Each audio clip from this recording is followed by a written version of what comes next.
All right. So we go with you until 1 o'clock. Um we go with you until 1 o'clock. Kerry, how you do? Um I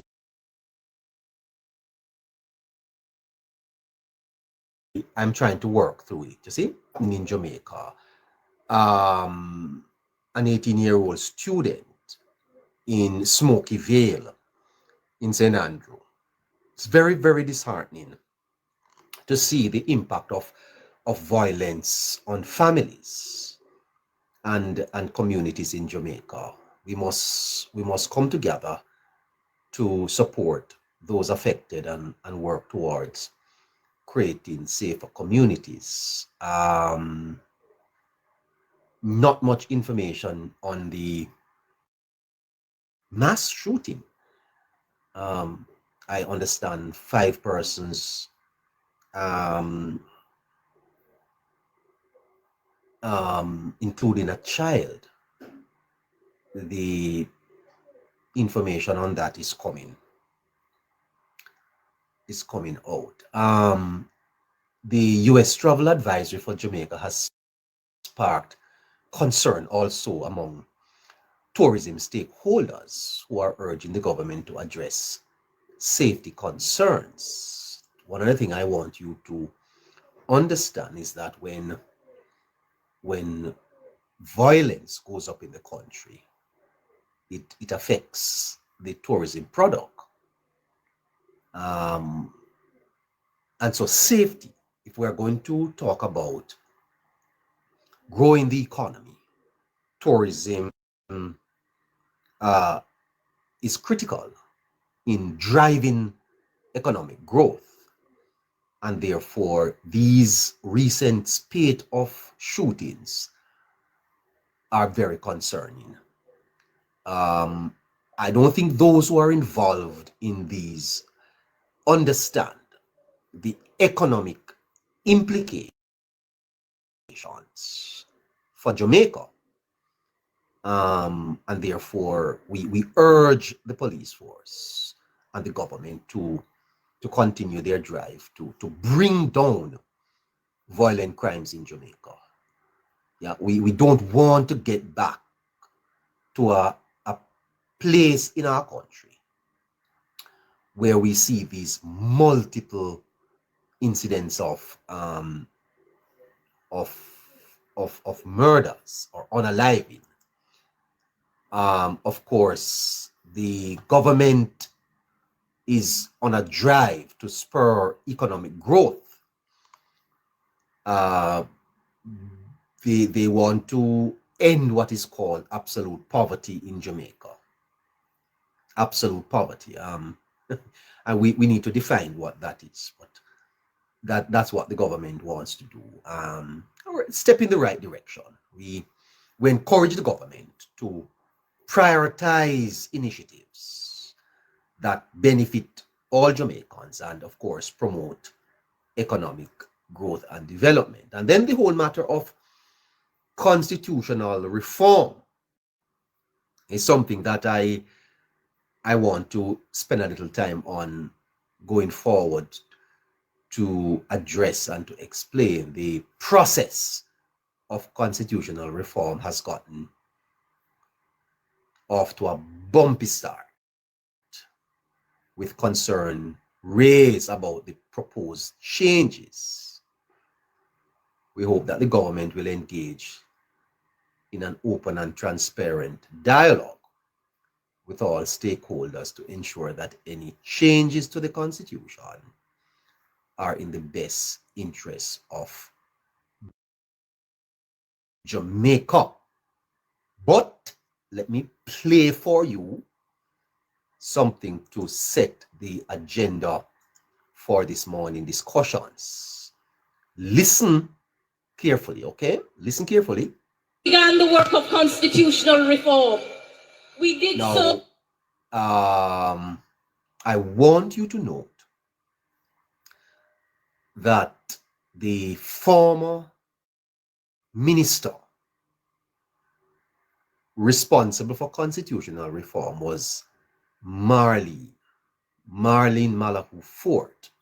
She's no longer the minister, but the government created a ministry. And you know, listeners, we must hold government accountable, you know. Taxpayers' money is involved in this. This tinkering and, you know,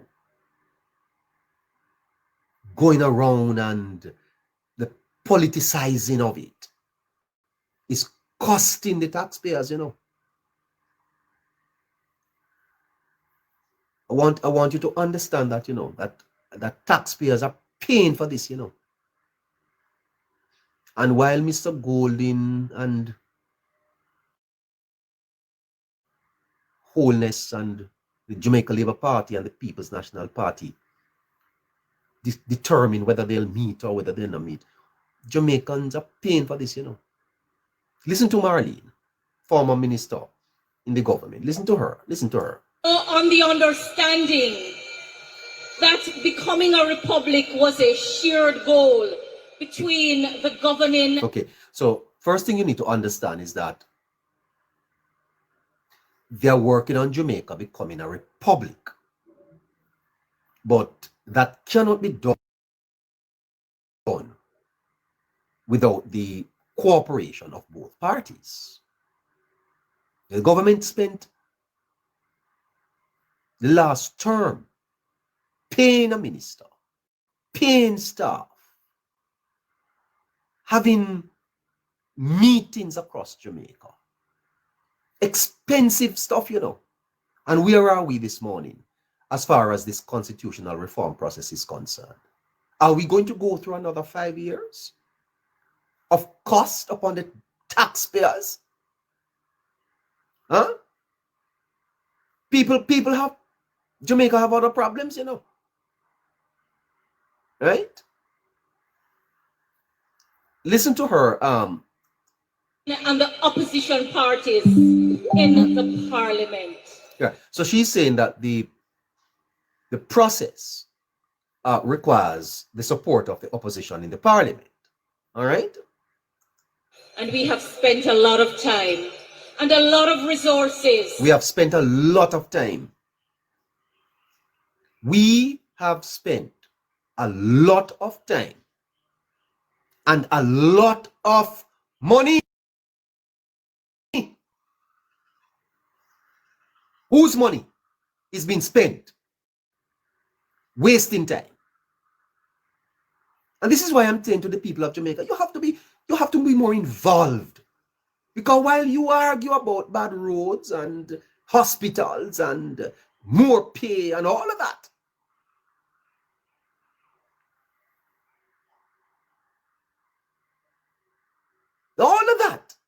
we are wasting money and we don't have it. It's either we're going to go forward with this constitutional reform process or we just stay where we're there. Because we can't waste any more money. So what are you saying? PNP if you do everything that the JLP said? Well, if you stay tuned, you'll hear exactly what I'm saying. NCB loading. If you stay tuned, you'll hear exactly what I'm saying. And what I'm really saying is that we can't afford it. We can't afford to waste any more money on this process. The minister said it has cost a lot of resources. In other words, the government have to find the money to do it. Investing in ensuring that our Jamaican identity can be brought to the fore, that we can have a Jamaican head of state. So we want to have a Jamaican head of state. So this constitutional reform process that we are on is so that the head of state of Jamaica can be a Jamaican. All right? Who represents our Jamaicanness, Courtney who Butler, represents who morning. we are as a people. And what do you know? The leader of the opposition has stood in the way of... Now, this is what I don't understand. The leader of the opposition has stood in the way of us becoming a republic, of us having a head of state, and of us moving the agenda of constitutional reform forward. And me say so. I am putting the pieces together because I want to go to that letter that Holness wrote to Golding. Tap the screen, please. Let's see if we can keep this live active so that we can go on. If you don't tap the screen and share it, then it becomes inactive. All right, so keep tapping. I know you want to listen, but tap. The leader of the opposition have stood in the way. How? Why is Mr. Golding in the way of constitutional reform? So when Mr. Golding is declining a meeting with the Prime Minister, the former minister is saying, sir, that you have stood in the way. And I would want the government to explain to the people of Jamaica how has Mark Golding stood in the way? Is it that Mr. Golding does not want Jamaica to become a republic? Is it that Mr. Golding does not want us to have a head of state? How has he stood in the way? Let's listen a little bit more to what Marlene is saying. The change. And I say that we must take sleep and mark death because Mark Golding cannot be trusted. There you have it. Take sleep, mark death. Because Golding, according to Mrs. Malahoo Fort, who is asking for a meeting directly with the Prime Minister, the former minister is saying that he is not a man to be trusted on this issue. So why would the Prime Minister meet with him? You guys, I wonder if you are understanding what is at play here, or you are. I wonder if you are understanding what is at play here. Yeah, he is standing in the way. I'm not saying that he is. Marlene Malahoo Fort is saying that Golding is standing in the way of constitutional reform, and as a result of that, Jamaica spent millions of dollars on this process, and we haven't reached anywhere. And here we have the first move that the government has made. The first move. The first move the government makes in this new term is to extend to Mr. Golding an invitation to meet with the Justice Minister. And again, Mr. Golding is saying no. Is it true that Mr. Golding is standing in the way? And what it is that Jamaica is going to do to clear the path so that we can move ahead with constitutional reform? I'm asking questions based on what I'm hearing coming out of the government. It is an interesting discussion. Let me I enjoy your program as a young man. See, who is the young man? CEO Rush, you? You are the young man, or me? You are the young man? Sleep and mark death because Mark Golding cannot be trusted. What does she mean by that? What does Marlene Malahoo Fort means when she say Mark Golding cannot be trusted? I'm going to play for you that the Prime Minister himself says Mark Golding is a liar. I mean, this is it. Listen, we have to pause, Jamaica. We have to pause because we mustn't waste no more money on this. And I expect the government to show leadership on this matter and come clean to the people of Jamaica and tell us what is happening. How is Golden standing in the way? What has he done? Is it that you do not trust him? Is it that Mark Golding does not want us to become a republic in? Mark Golding does not want us to have our own head of state? Is that the case? We can't waste 5 more years on this, because in Mark Golding's letter to the Prime Minister, he has indicated that the government does not have a 2/3 majority in Parliament. So guess what? You better talk to me.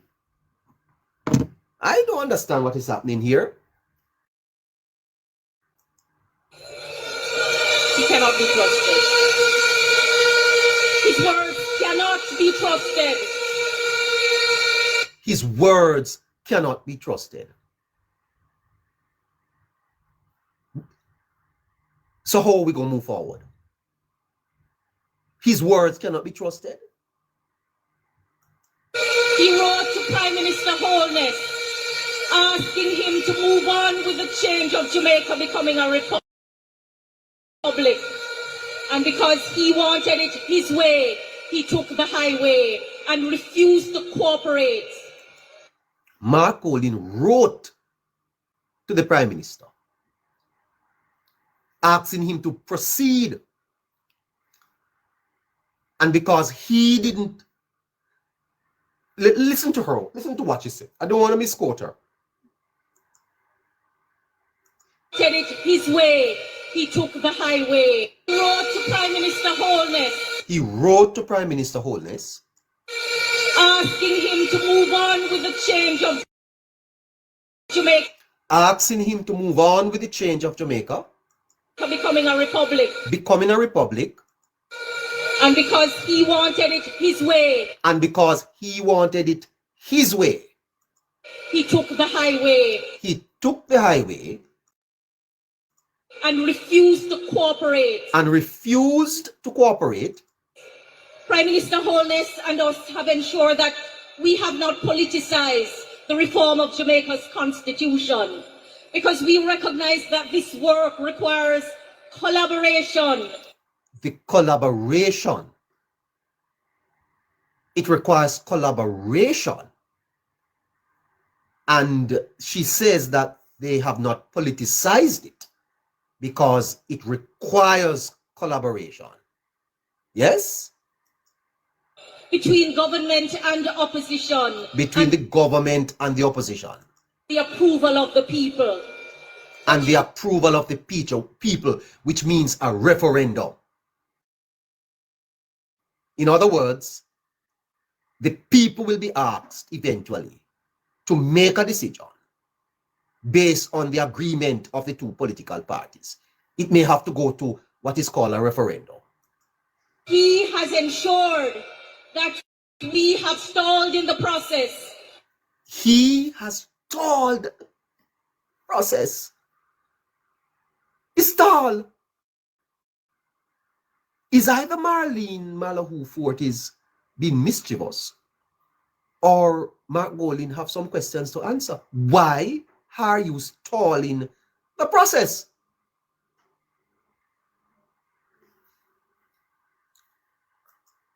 And I don't know if it is because he has a loyalty that he cannot get rid of. But what? No, listen there. Listen that. She is arguing. She's questioning whether Golding's stalling of the process is because of his allegiance to another country. What is this, Jamaica? Are you listening? Are you understanding what is happening here? Are you no business? I find it incredulous. I find this amazing. And all I can say is poor Jamaica. Poor Jamaica. We need lead, you know. I hope this government is not a, I hope this government is listen, government. We need strong leadership here in Jamaica, you know. Well, I hope, let me not even go there, so right now. What I know for sure is that he cannot be trusted. So all he's telling you about the reforms that he will bring, he cannot be trusted. Marlene Malahou says all she know. Don't, and here is why this is important. She is the lead on the matters of constitutional reform.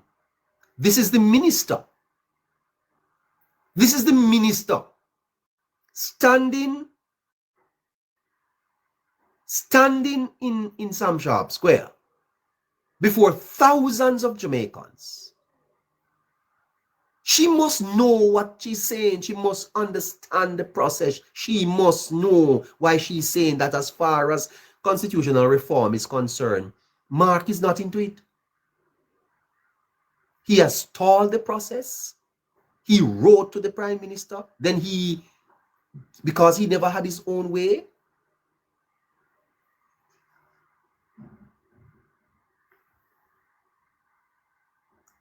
to lead the process, and we must send him a message that we do not trust him to lead. We must send him a message that we do not trust him to lead the process of constitutional reform.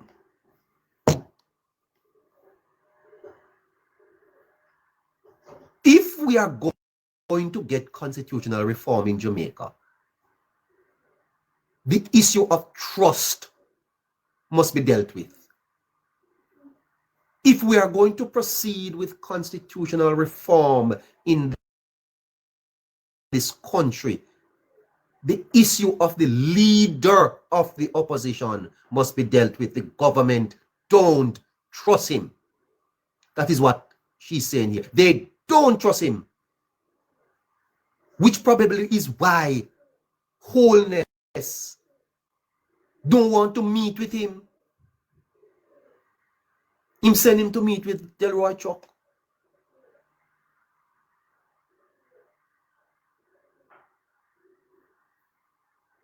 This lady was the former minister responsible for the constitutional reform, and she is telling Jamaica that she couldn't move forward because of Mr. Golding.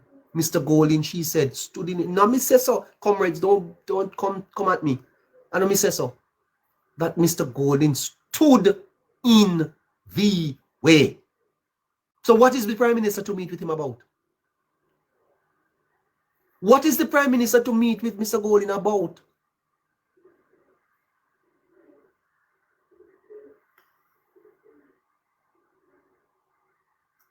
The process of Jamaica becoming a republic, and we are not going to stand by and have our people and our Jamaicanness take second place to any other nationality.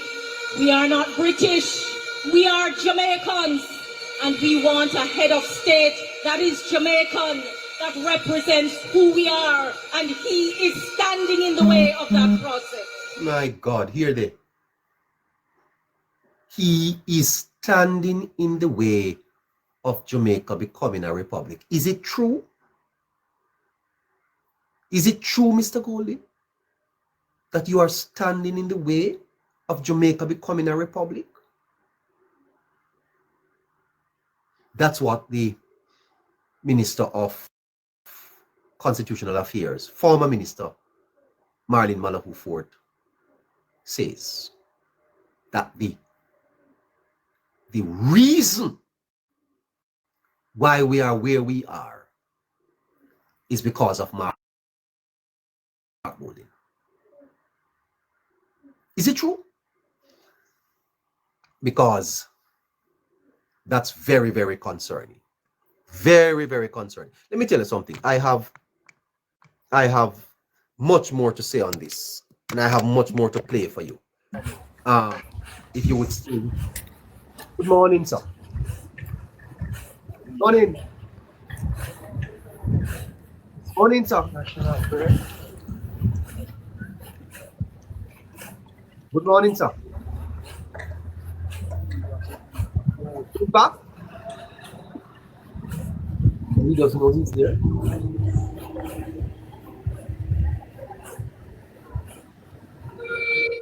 My Labour Party family, this election, like every other election, Hi.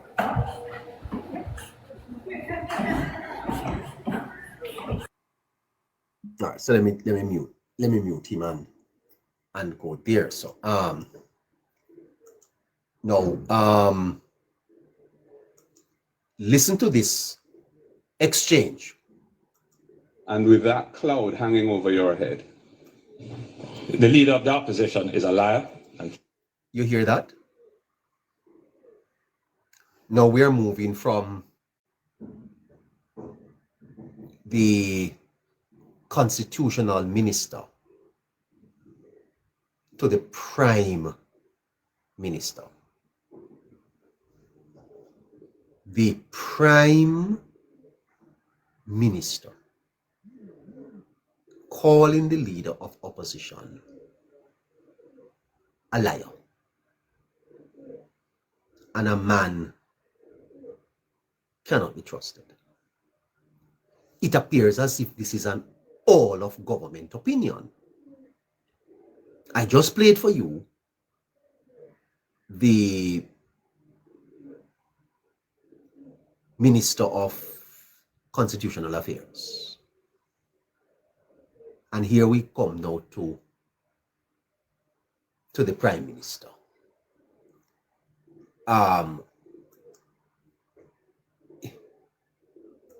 have said that you have the scheme all in and you got it out, while others suffered losses. You had money Hold on. in Cash Plus, another Ponzi scheme where people lost lots of money. You got it out. And of course, you had money in SSL.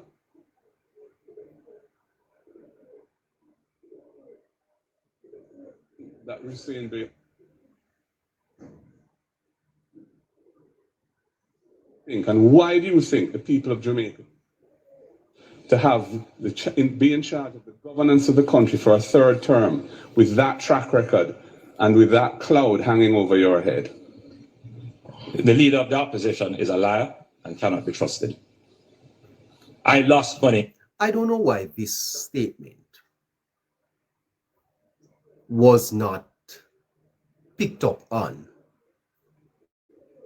and either the Prime Minister asked to provide further details, but it is a most damning comment coming from a Prime Minister. Remember, we're going to the letter, It's the letter we're going to, but we're just providing the context. In preaching, they call it the historical context.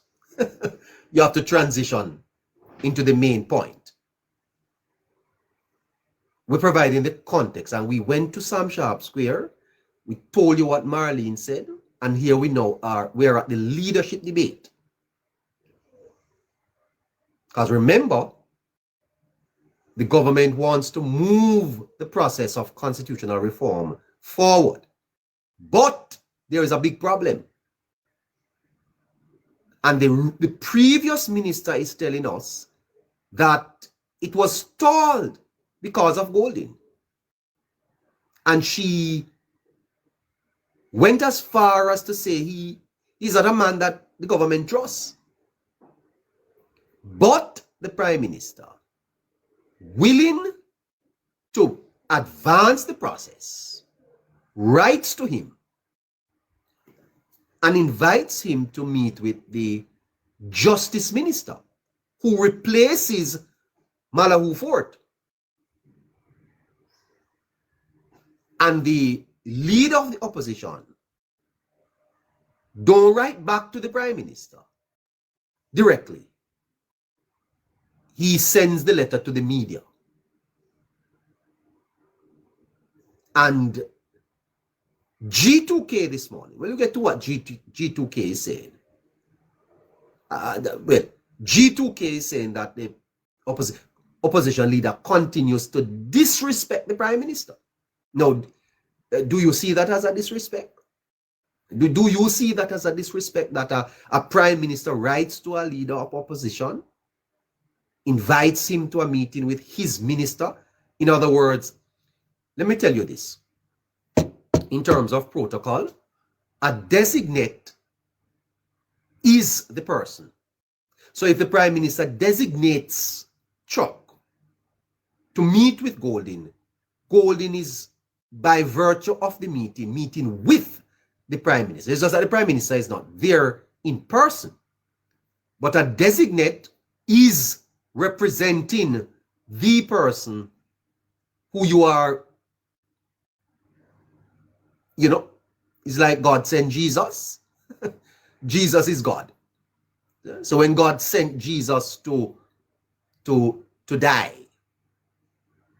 Jesus is God's designate.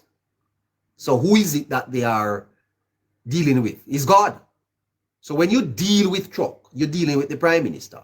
Because Mr. Chuck is not himself. Chuck did not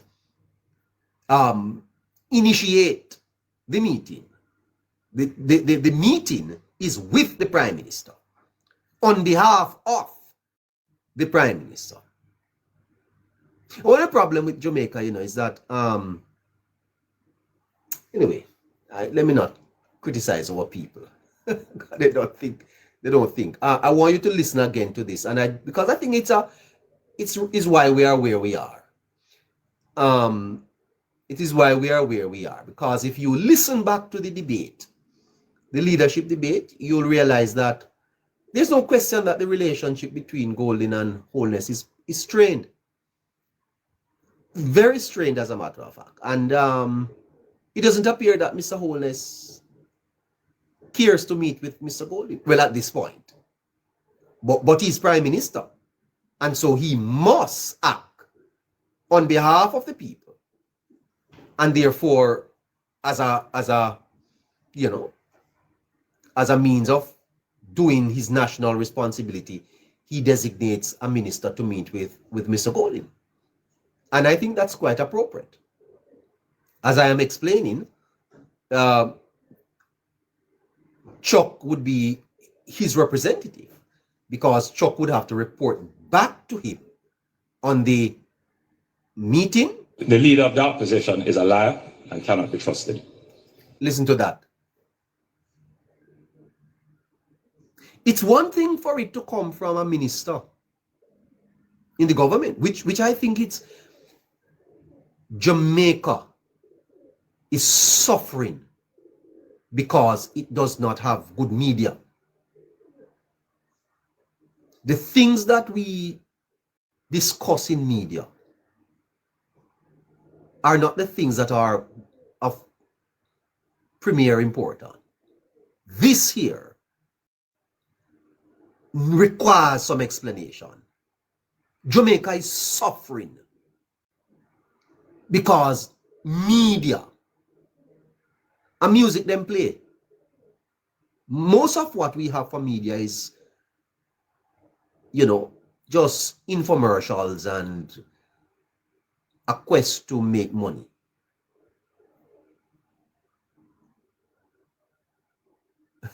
Move and go with uno just bias after Mark and uno John to pick me. Right? He's not serving the people well. All right. A prime minister standing up in a debate and referring to a leader of opposition as a liar is not something that must be swept under the carpet. Because these are the two men that you expect must go sit down face to face and meet.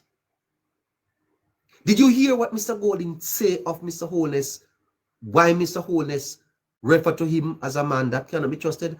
I can't play it. Well, I'm not playing it because the people said, don't play it, neighbor, because it makes us too sad. Did you hear what Mr. Golding said of Mr. Holness? Did you hear it? Huh? Collapsed. In fact, I would say the only person Listen to it. Bolt has not been able to catch up with is you. The only person that Bolt has not been able to catch up with is you. And the audience laughed. I must play it. So I don't play it. Don't play it. Listen to it. And strike down the act and eliminate the offense for which you are being investigated. Have said that you had money in the Ponzi scheme Olint and you got it out, while others suffered losses. You had money in Cash Plus, another Ponzi scheme where people lost lots of money, you got it out.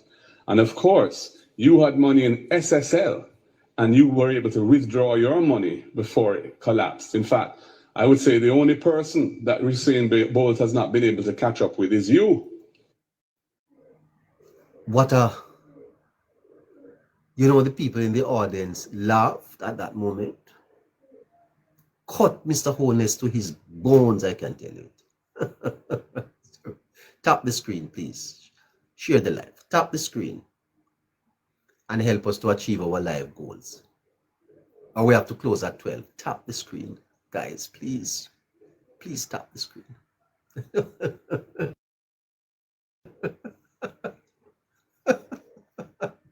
Oh my God. This is all very exciting. I'm happy.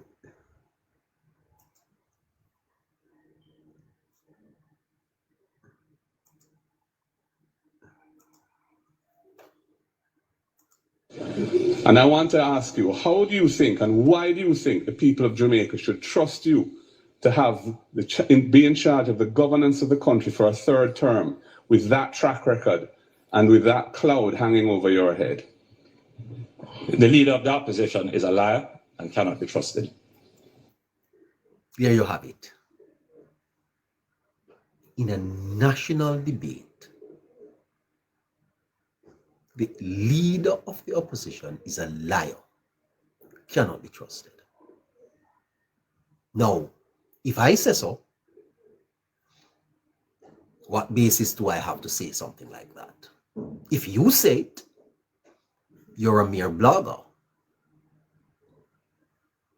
But the leader, the prime minister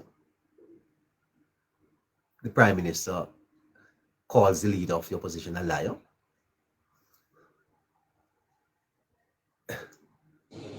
I lost money in Cash Flow. That's not important. Let's not play that. Let's play this. Yes. Mr. Golding has an opportunity to respond. The Prime Minister has no interest in bipartisanship. He has strong dictatorial tendencies and really would prefer not to consult with the opposition at all if he didn't have to. And I say that based on my experience with him over the last 5 years. He talks about he didn't want to tinker with the Constitution. Then why did he seek to amend the Constitution as a one-off, tabling the bill and seeking to pass it on the same day to extend the DPP's tenure beyond what was constitutionally allowed? That was tinkering, Prime Minister, so come on. And in terms of Integrity Commission reports, my declarations have been certified every year as being proper. Yours have not, because you are under investigation for illicit enrichment. Mr. Golding. Our follow-up question now, Dion Jackson has indicated she'd like to use the first of her follow-up questions. On the same issue of the DPP's appointment, Principal Dr. Holness doesn't require constitutional amendments though. And if it is that you were committed to the principle of bipartisanship, why would you have rejected such strongly worded opposition coming from the opposition leader? End of the day, this matter was taken to the court, and the courts decided, and the DPP was of the opposition.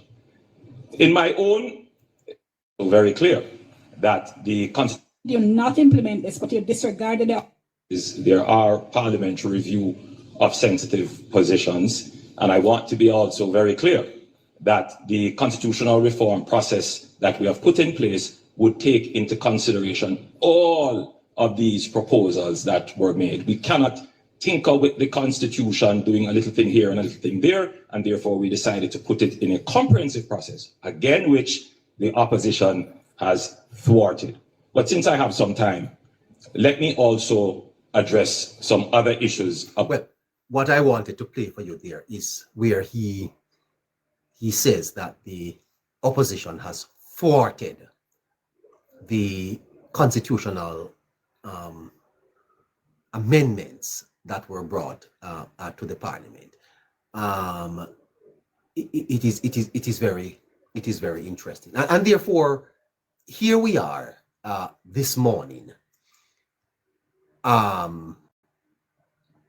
with the impasse deepening between the government and the opposition on the whole matter of constitutional reform. G2K, the youth affiliate of the Jamaica Labour Party, they have criticized Golding's approach, calling it arrogant, entitled, and immature. They argue that Golding's refusal to meet with Chuck demonstrates his unwillingness to cooperate on an issue of national importance.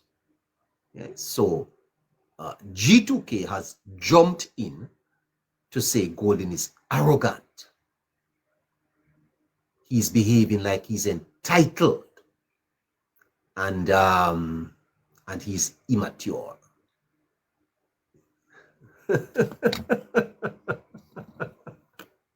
I tell you the truth, it's fantastic. I wonder if G2K Hi. Boy, I tell you something. This is all very exciting. I wonder if G2K is coming to talk to me. Anyway, let me hear from you. Let me hear from you. Who is online that wants to come up? Who is online? Let me see who's online that wants to come up. Oh my goodness, we are almost, time is going by so quickly. Who is online that wants to come up? Or if not, I'll just continue. Run with. I don't know.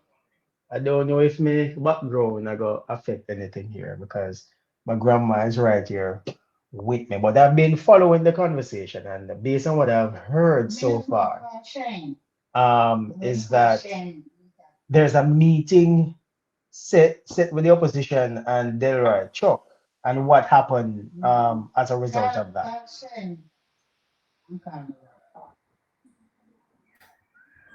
There's a meeting set, sir? I don't know. I'm asking. No, I'm trying to follow what the discussion is about.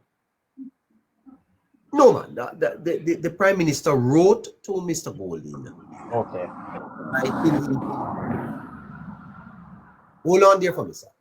Barry Don? Yes, sir. Good morning. Good morning. Good morning. How you doing? Yeah. Yeah, big up everybody on the panel. Something I want to ask you real quick, right? Why these people running with the initiative are talking about water gun? Is water gun an imitation firearm? Water gun is a toy. So why these people running around with the initiative talking about police or government will lock you up for your water gun? Them know better, you know. So I don't know why they run up and down with the thing. Water gun is not an imitation firearm. It's a toy. It's a water gun. That's what it is. Imitation firearm is something totally different. So why these people running all up and down over social media talking about police or lock up people picking for water gun? But can't understand them people, you know, brother. And try to make things better than make things worse, you know. And the people who make Jamaica worse, you know, you think of the Prime Minister? Not the Prime Minister. The Prime Minister try doing best. And if him come up with something and you don't like it, but you have to approach it the right way. You don't go around spending for Zoom and talking about water gun. Water gun is not an imitation firearm. And the next thing they're talking about, recording artists that use gun in them video, right? The imitation gun that they use in the video is something where you go and get a permit for. Barry, we try to be a little bit more focused here, though, you see, sir. And I'm going to have to check into those things that you have raised. Okay, okay. Prepare to discuss it at some other time. But yeah. And when you're discussing it, please tag me, okay? I appreciate the time, all right? All right, bless you. Okay. Yeah. Back to you, Impact. Mm-hmm. Yes, sir. So you have not been following the story? No. In fact, I just got up after work. I came from work early this morning, went to bed, and I'm getting up. Hold on for me, please.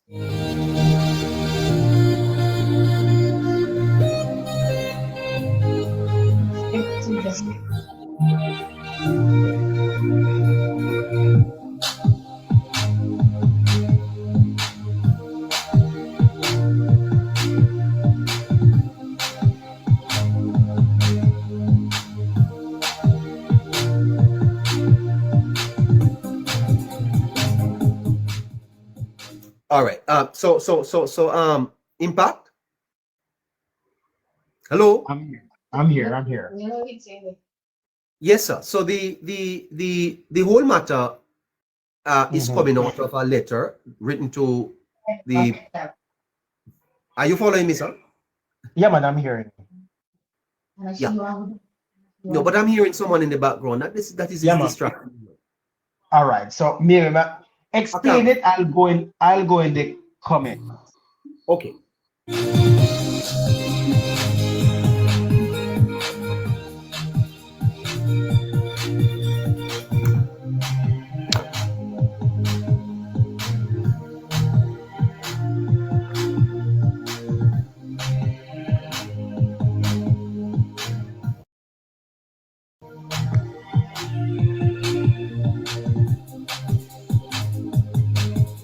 Morning.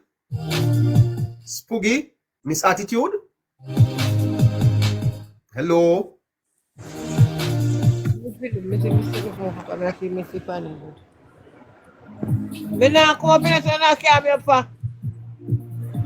Don't do that.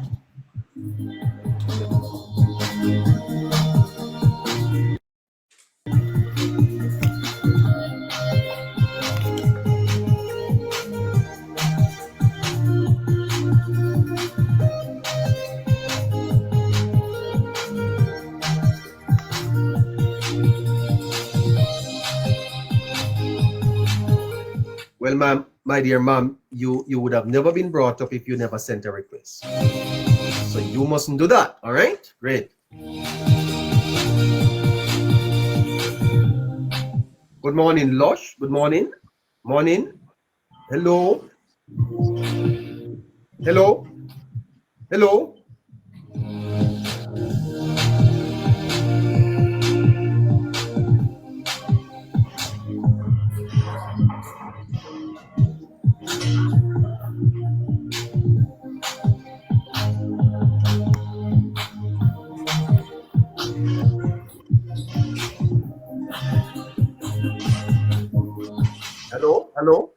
Lush. Morning. Anyway.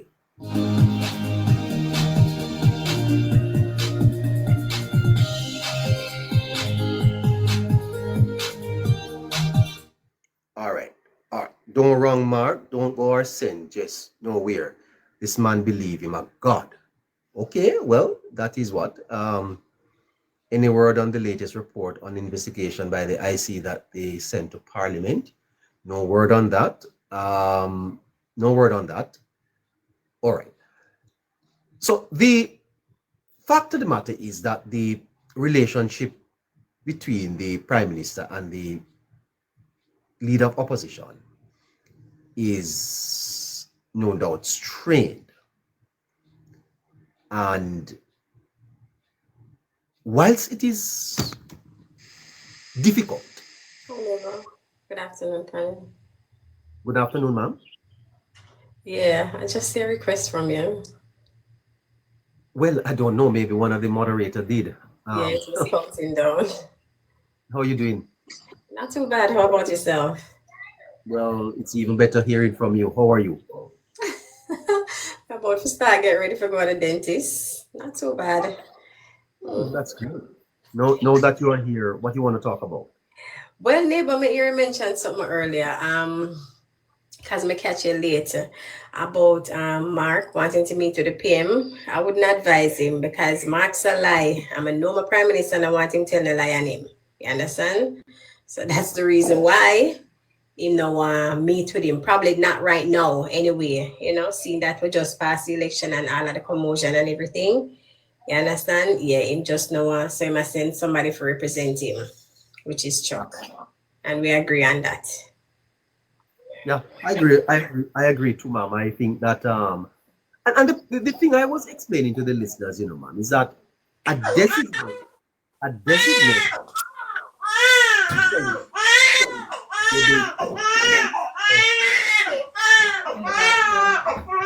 Martha, wait till the buckle warm up, man. Wait till what bottle warm up? What are you talking about? What are you talking about?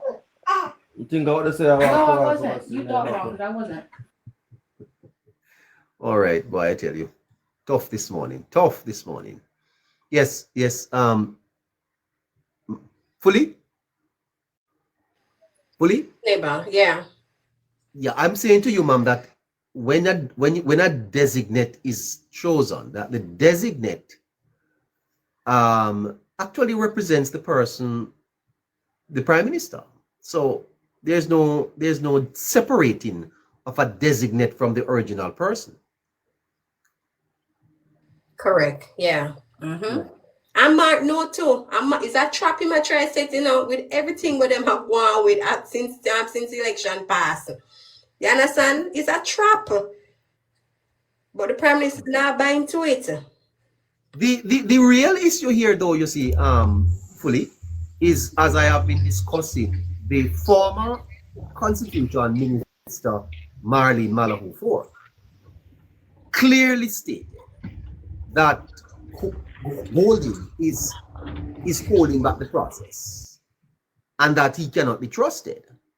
And I find it absolutely incredulous, ma'am, that the Prime Minister could call Mr. Golding a liar on a debate stage and media in Jamaica don't pick it up. That's not a matter that we should sweep under the carpet at all. Because how are we going to move forward in this environment of mistrust? Can't happen. Anyway, run off to the dentist. Take care. Later. Okay then, big up. Yeah. My connection, so if it go in and out. Well, good evening, good morning. Afternoon. Yeah, well, I see that 12 o'clock. Yeah, so what in general, with the topic, right? Mark Golding, remember say it's Delroy Chuck is the man who is responsible for that portfolio. So that means he's a minister. And as far as my memories can serve, Delroy Chuck is a far more senior politician than Mark Golding. So I know that Delroy Chuck is far competent to deal with the matter. So if Delroy Chuck is a minister and is not like the portfolio fall on the prime minister, it's an actual ministry where Delroy Chuck deal with that specific area, which is the constitutional reform, which is constitutional and the justice. So if you talk to somebody, if Andrew only say okay, then make a bypass Delroy Chuck and go talk to Mark Golding, that means I say I don't need Delroy Chuck to do the job. And if the prime minister give Delroy Chuck a job, right? Whatever you have to say to the prime minister, right then and there you say to Delroy Chuck because he's the person who's responsible for that portfolio. As a matter of fact, sir, I think Delroy Chuck could advise the prime minister on matters of constitution. Exactly. He's more knowledgeable about the constitution than the prime minister himself. Exactly. The prime minister is not a lawyer. Delroy Chuck is a lawyer. Exactly. So he just and is that he might do law long before even Mark Golding. Well, I don't want to Golding. What I know is that Chuck is a recognized scholar in law, and I think he would be a better person to meet with on these matters, even than the prime minister himself. So yeah, I mean, the point I want to make to the listeners, though, you see, sir, is that a designate represents the original. There's no separating them. If you meet with Chuck, you're meeting with the Prime Minister. That's You're perfectly right, because if you remember, in the previous Parliament cycle, a lot of things, a lot of places where Mark Golding should be, him send somebody there to represent him, right? Yes. But there's a deeper issue here, you know, sir, is that there seemed to be an issue of relationship between Golding. Did you know, sir, that Mark Golding needs to look into himself, because he has not been very respectful of his Prime Minister, you know, sir. I believe so too. I strongly believe that too. And you know, right now, I think if you listen to the debate, which I have been listening to, playing some things of it, yes. You're right. Very condescending, and calling Andrew, you know, Andrew and all of that. They're the only person that you see you catch up with him. Yes. That was a job. And I remember the Mark Golding is the person who lead the chart of this corruption thing about with Dan Jones and his name. The Integrity Commission. Yes, he's the one who lead the chart on that. Very vocal about the Integrity Commission's inability to certify Holness financial declaration. And the issue has been led vociferously by Golding. Yes. You know, right. and therefore, but you know, sir, that aside, just on the principle of it, I think that the Prime Minister is quite correct in inviting Golding. Yes, sure. Yes. But then, sir, the former Minister of Constitutional Affairs is saying that Mr. Golding has stood in the way. All right, you know why? One of the things. Did you hear what happened? Yes, man. And I think one of the reasons why even that party even come around, you know, because I think sometimes people have short remembrance, but really and truly, if you really listen, you understand, instead of the politics and all this, you understand what happened. When Mark Golding, when the constitutional reform started to, the committee started to sit, Mark Golding was well in supportive of it until he realized a section in the constitutional reform stating you can't run as a no more as a we call it oh my God, it slipped me. The England and Canada and those, what they call it, not the CARICOM, what they call it again? Oh my God, just slipped me. I'm not sure what you're talking about. No, all right. So remember you have a certain amount of countries where you can't actually run in our next country. What do you call it again? The Commonwealth? Yes. So in a part of the constitutional reform, that part, you cannot be, no longer be any Commonwealth person, but you run for the Prime Minister and stuff. So that part right there, when Mark Golding realized that was a part of it, that's when Mark Golding give out his shout and start to make noise about him don't like what the constitutional reform and all of these things. The government in the election, both the Prime Minister asked Mr. Golding if he's a Jamaican. Yes. And the constitutional minister says that Golding has allegiance to another. No Jamaican don't know if Mr. Golding is a citizen, sir. That is it. And that is another problem a lot of people have. And why is that a question that is still coming up? I mean, because we're not being served by media in this country, you know, sir. Because Mark Golding, the thing is, all right, the only media houses would have asked that question so far that I know of is nationwide, and them classify it as a labor rights station. So they now make themselves present for half of those questions asked, because guess what? Other media houses don't really care about it. But the Prime Minister is asking it, sir. The government is asking it. And Jamaican people don't know. Yeah, and it not come straight because he get so many opportunity to come straight and say, listen, this is it. when first him say him is a Jamaican, then him go up and him change and him say, oh, him get to him father. Then him say, I forgot consult him father. Then him say, I'm going to renew it. Then him say, I'm going to renounce it. And then him say, renounce it. And nobody's going to prove more than him come with a birth paper and show a local place. That not going to work. So my God, now being straightforward with neither the Prime Minister nor nobody at all.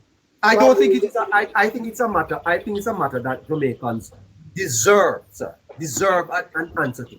In other words, sir, why is the Prime Minister raising it? If you never know something.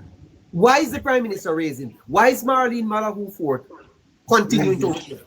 Yes, because they know something. And why is it that Jamaicans?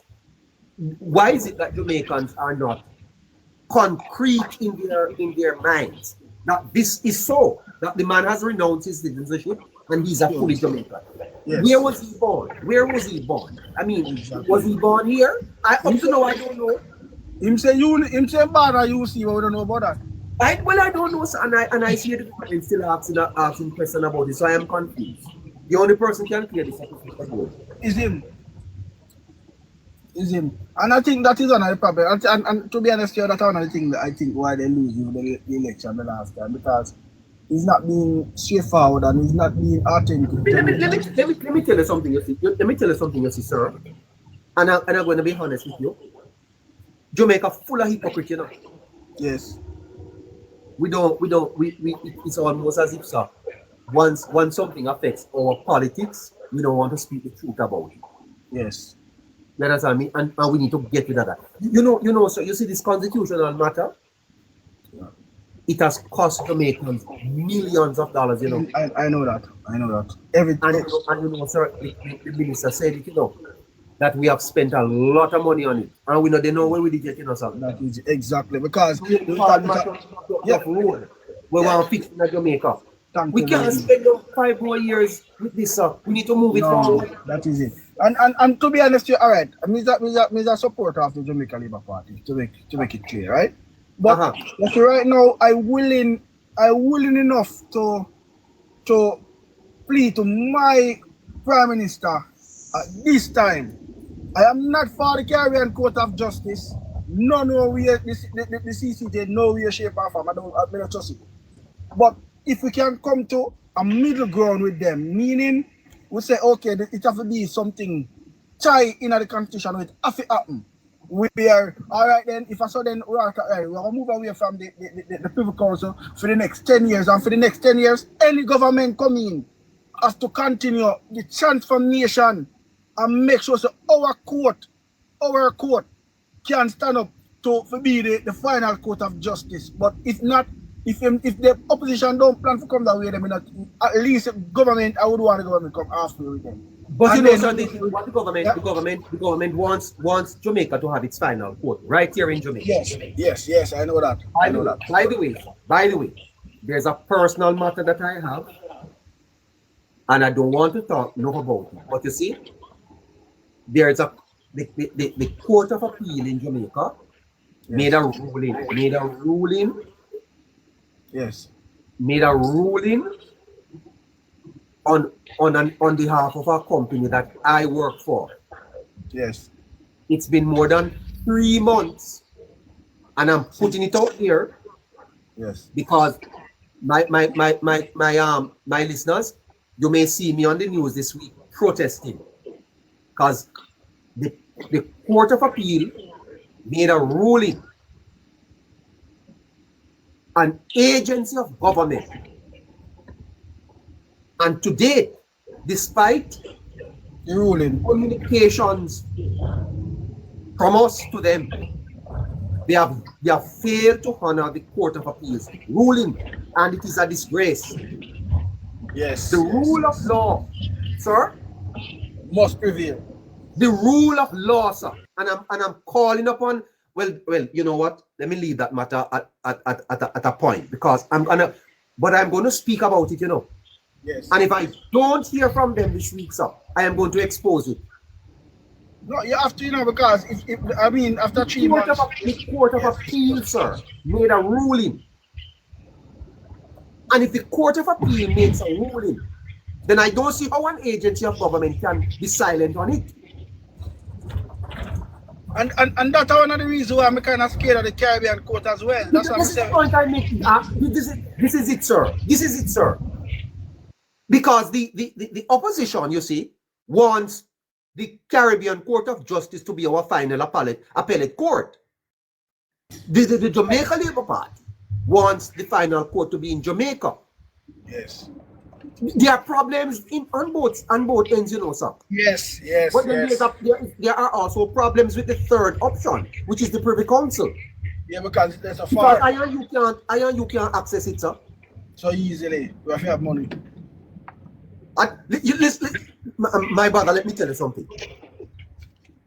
You see to have a case in the Court of Appeal in Jamaica. Yeah. Can run you $3 million, you know. Yeah. You hear me tell you something, sir? No, we understand. Yes, you're right. Imagine if you have to send lawyer to England. Yes, that cost far more. Justice is not actualized that virtue, you know, sir. And you know, if we are to create a society that is equitable and just, we must. Yeah, me understand, and that is the reason why I say, all right, for now, what me gonna do as the Prime Minister is not like me about to the opposition, but for now, all right, I would bring it closer, for at least the next 10 years, but it have to written in law where every year a section of the budget have to go in a specific place to build out our justice system that it works. And then by 10 years time, I'm just giving that time, by 10 years time we'll move over to our own Court of Appeal. But we have to invest the same money where we are investing at the CCJ and all of these things. We can invest that money in our own court and make sure our court is very effective. And then we move to our court instead of we are pushing money in other Caribbean. Trinidad, the Court of Appeal is in Trinidad, but yet still Trinidad is not a part of it. So while we know it's a problem. That is it, what I'm saying. So if this is what we're going to move from the monarch to meet them halfway just for we come out of this monarch thing, I would have backed it. But CTJ is not something me wrong, honestly. I want to speak with someone at the Ministry of Education. Desperately want to speak with the minister. As a matter of fact, I may have to travel up there this week.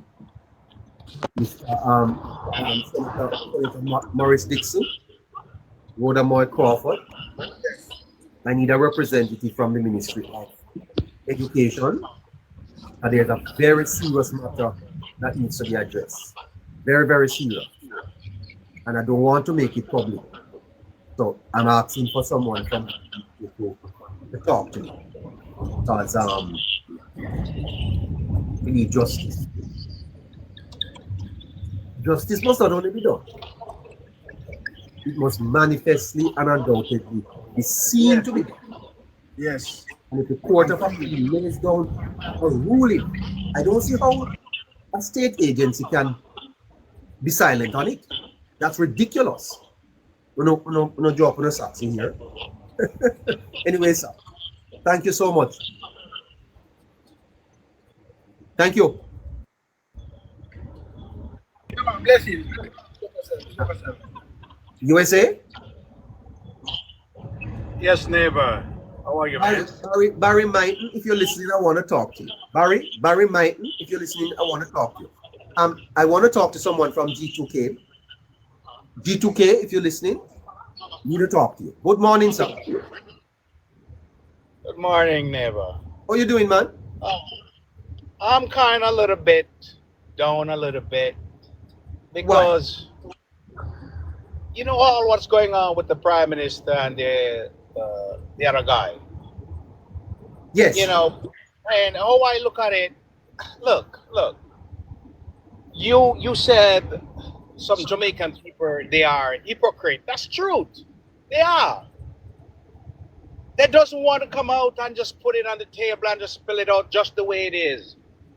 The reason why this guy doesn't want. What I'm asking USA is why is there question still existing in Jamaica as to the veracity of the birthplace and nationality of the leader of opposition? Why?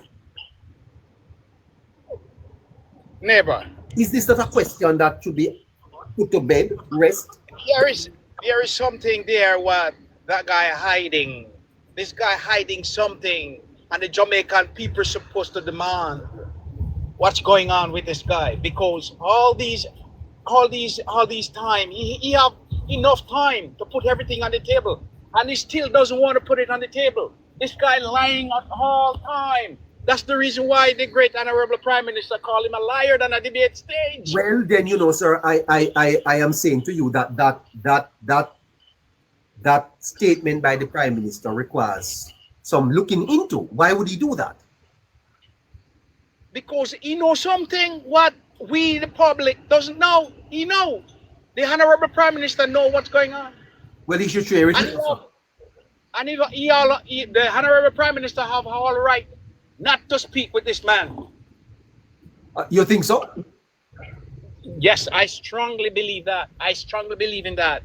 Don't talk to this guy. In the interest of the country. Remember now, we have to development, governance must take precedence over any personal feeling you have. And the Prime Minister needs the support of the opposition to move certain of his agenda forward. So they must engage. They don't have to be friends. You never work at a place yet, so where you and somebody not really talk too much, but you still have to lead meetings with them. You know what I'm saying? No, neighbor, I really never worked for a person before, but I have a family member I doesn't really close with, but I have to deal with them. Yeah, but you, sir, this impasse, I think that the battle lines are drawn, and I don't see how Mr. Holness is going to meet with Mr. Golin first without Mr. Golin acquiescing to the request to meet with Delroy Chuck. Mr. Golin should meet with Delroy Chuck first, sir. That guy is not the Prime Minister of the country. The Honorable Prime Minister, Michael Holness, he is the Prime Minister. And I don't think the Prime Minister should bow down to this guy at all. Not at all. And I have a question, neighbor. Isn't it the Prime Minister can call like a referendum and the matter, and this guy have to involve in it, although he's the opposition. Yes, when the parties agree, there are certain I'm not an expert on this, but there are certain changes that requires the people's involvement. So I think that when the parties have ironed out and decided on, because you see what happens is that if the parties are divided and you go to a referendum, it will be political. It will be like a political campaign. You remember in Britain, sir, when they had the leavers and those who want to remain? Yeah. And they went to a referendum and the party in power lost. That's how David Cameron resigned, sir. Right. When So they you have the don't want to Brexit. go to a referendum on a matter of the constitution and it becomes political. Let's say the final court. Let me hear your view, for example. Which would you prefer? A court in Jamaica, final court, the CCJ, or the Privy Council? Which would you prefer? Well, it's kind of hard, neighbor, on my point, because with the Privy Council, I don't really trust it because it's another man country. They have the thing. Another thing again in Jamaica, we have to develop trust in our government to have the High Court in Jamaica. And because it's a lot of stuff goes on where the Jamaican people doesn't trust the Jamaican government when it comes to the law. So it's a big problem we have, what we have to look into and try to solve. We have to look this. I don't trust that. I don't trust that at all. I rather it be in Jamaica, but we have to have some kind of supervision over the High Court, because politics play a big role in our justice system in Jamaica. It does. And if we can cut out the politics from our justice system, I think we can move forward to have the High Court in Jamaica. But it's really hard, neighbor. It's hard because I think 3/4 of the country doesn't trust our justice system in Jamaica. Well, I think trust in it is growing, but there are still some concerns. But what about the CCJ? Do you think we can make, because that's part of the Jamaica Labour Party? They don't want that. They want. Huh? I don't like the CCJ now. The cut now. I rather it be in Jamaica, the highest court, just like in the United States here. We have the Supreme Court. I would like it with me. I would like it in Jamaica, the highest court for our land, and that's where it stopped in Jamaica. That's where I would like it. Yeah. Well, that's the position of Jamaica, of the government, as far as I understand it. The PNP is not agreeing to that. So that's where there is some dissonance. So where the other side want the highest court in the Privy Council in England or the CC? No. They have never supported. They have never supported the Privy Council. Remember that Mr. Patterson was instrumental in setting up the CCJ. Right. Again, Court of Justice. I think that is in Trinidad. Right. So that's where the other side of party. That's where they want it. Yes, sir. That's where the PNP wants to have the final court. So what happened to Jamaica? Why we can't have our highest court in Jamaica? Why? Well, you just mentioned that there are problems in terms of you see, sir, we have to be careful, and I kind of don't want to say what really is in my mind, because I don't know who's listening here, but politics, sir, can become influential in many areas of our life, All the time, neighbor, all the time. In this country where I live, this is my second country because I was born in Jamaica. And we see it, real politics in the Supreme Court we have here too. We saw it. You can remember the president appoint the judges. Yes. The people that should change, and let the people appoint judges. And judges only had terms. I'm talking about Jamaica, not here. Judges have terms. The people of the country vote for the judges, and we have our own high court. I think that's the best way to go. And if the judges, hold on, Joseph. I think though, that once we move away from the monarch, I don't know that we will have access to the Privy Council, But we don't need it anymore. But I think our access to the Privy Council is as a result of our continued affiliation with the British monarchy. Because remember that final vote is in England. Neighbor, I have another question. Real quick. Is it like Jamaican, like we Jamaicans, do we have to have a visa to go to England? Oh yes. I think isn't they abolished that? We don't need visa to go there. Oh yes. As a matter of fact, I think it's easier. I think it's easier to get into the United States than into England. So why we need the Privy Council? Why we need the Privy Council? Because we're not yet we're still the king is still king of we're still associated with the monarchs. We're not truly independent, really. So why we can't step away from that, neighbor? Why we can't step away from that? That is what constitutional reform is about. That is what they're trying to do. Isn't it Barbados move away from the They did, yes. So why we can't do the same thing? Why? Well, that is what we set up a ministry of constitutional affairs. That ministry was headed by Marlin Malahou Fort. They had all these consultations around Jamaica, sir. Spend a whole heap of money. But here the minister saying that the opposition stood in the way, couldn't go forward. So he's the opposition guy. He's the one who's stopping it. That's what she's saying. And she's asking whether or not his affiliation with, in terms of his own, status, is So part you of see, it. neighbor, you see that I'm right from day one. I come on your program and tell you about this guy. If that's the way it is, That's what she's saying. if that's true, this guy holding up progress for our country. We need to move forward, and this guy holding up progress. That guy is not for the Jamaican people. I say that I think the first time I come on your program.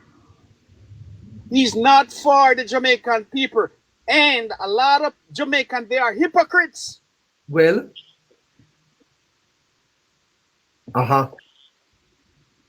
We all can come out and speak it just like how in 1980 to 1989, they said Edward Seago didn't belong to Jamaica at all, and they bashed that guy so much and that thing. You understand me? And they bring in their side. They're hypocrites. They bring in their side with another guy who doesn't born in Jamaica, doesn't have nothing in Jamaica. The people of Jamaica needs to be taken along, sir. As a matter of fact, I wonder how many people online here right now, sir, that understands the process of constitutional reform, what it is about, how it affects Jamaicans, and how Jamaica will benefit from becoming a republic and having our own head of state here. I do not know that the people of Jamaica are being brought along. I think the Jamaica Labour Party, what they should do, they should come out and they keep call up the country. The Prime Minister should call up the country and do a state television broadcast and explain these things to the country. Because as what you just said, a lot of Jamaica, they doesn't know what it's all about. They doesn't know the good or the bad about it. The Prime Minister should call up the country and speak to the country about what's going on. And put it out there. But sir, I think we are in a bit of a problem now, and the problem is that there's no trust between the leaders of the country, the two leaders. They don't trust each other. Well, clearly, Holness, you're really in a nothing with Mark. Clearly. Well, neighbor. Clearly. 60% of the 55%. You answer that, sir. You can't put a question. You can't put a question to the people, without educating them. Sir. You have to educate the people about what they are voting for. That's the reason why I said the Prime Minister should step out there and call up the country and explain what he's trying to do. And a lot of Jamaican that we who was on the fence, that we come over when he explained it and how the opposition holding up progress. I think the Prime Minister should do that, neighbor. I think he should do that. Once he want to move forward, I think he should go to the Jamaican people and talk with them, explain things to them that they have to understand. The people of Jamaica don't understand, sir. They don't understand. So neighbor, how they gonna understand if you doesn't educate them? You have to put it in. You see this September, sir. It should have been in the school curriculum. The teachers should be teaching it to the students what constitutional reform means and it's about. Well, I think they have a minister of education. It was not even raised in the last election. It wasn't even raised. Okay.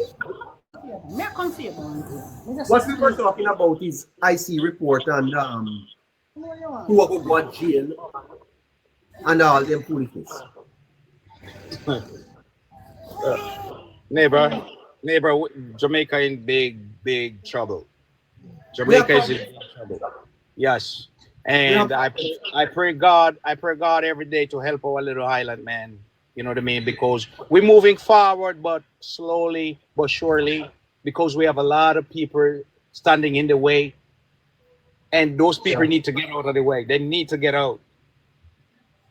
And another thing, neighbor, the prime minister won 35 seats.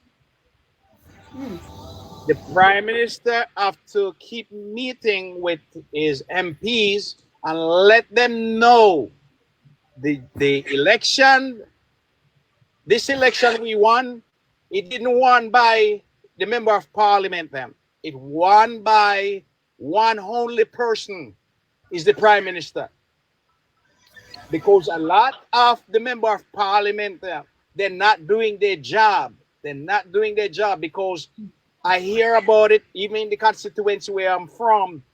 That guy is not doing a good job there. But because of the constituency, the people there just a Jamaica Labour Party supporter, they support the prime minister. They didn't support the MP. They don't. But because of the prime minister, they support the MP. It's not the other way around. They have to get out their work. They have to get out their work. And that 35 seat they have, the Jamaica Labour Party MPs, that they have to get out there and start work from today. From a matter of fact, they should start from their swearing in. Don't take it for granted. Don't take it for granted. Because, neighbor, if the next term gonna come is the fourth term, and if the great prime minister want to run again, we don't know if he's gonna continue, but if he want to go for the 4-star general, they have to put out some real work and continue on all the projects. That's what they have before the election. Continue all of those projects. And they have to work. Yeah. Take the people along, sir. Take the people along, and you'll get their support. I have to thank you for today. Respect. Respect to you too. All right. This, we'll go with you until 1 o'clock. Tap the screen, share the live. Tap the screen. Tap in. Very, very important to a program like this. We're going to be doing some new things for you. As a matter of fact, listen to this. We're having a poll. We're doing a poll. We are doing a poll, the Politics Plus poll.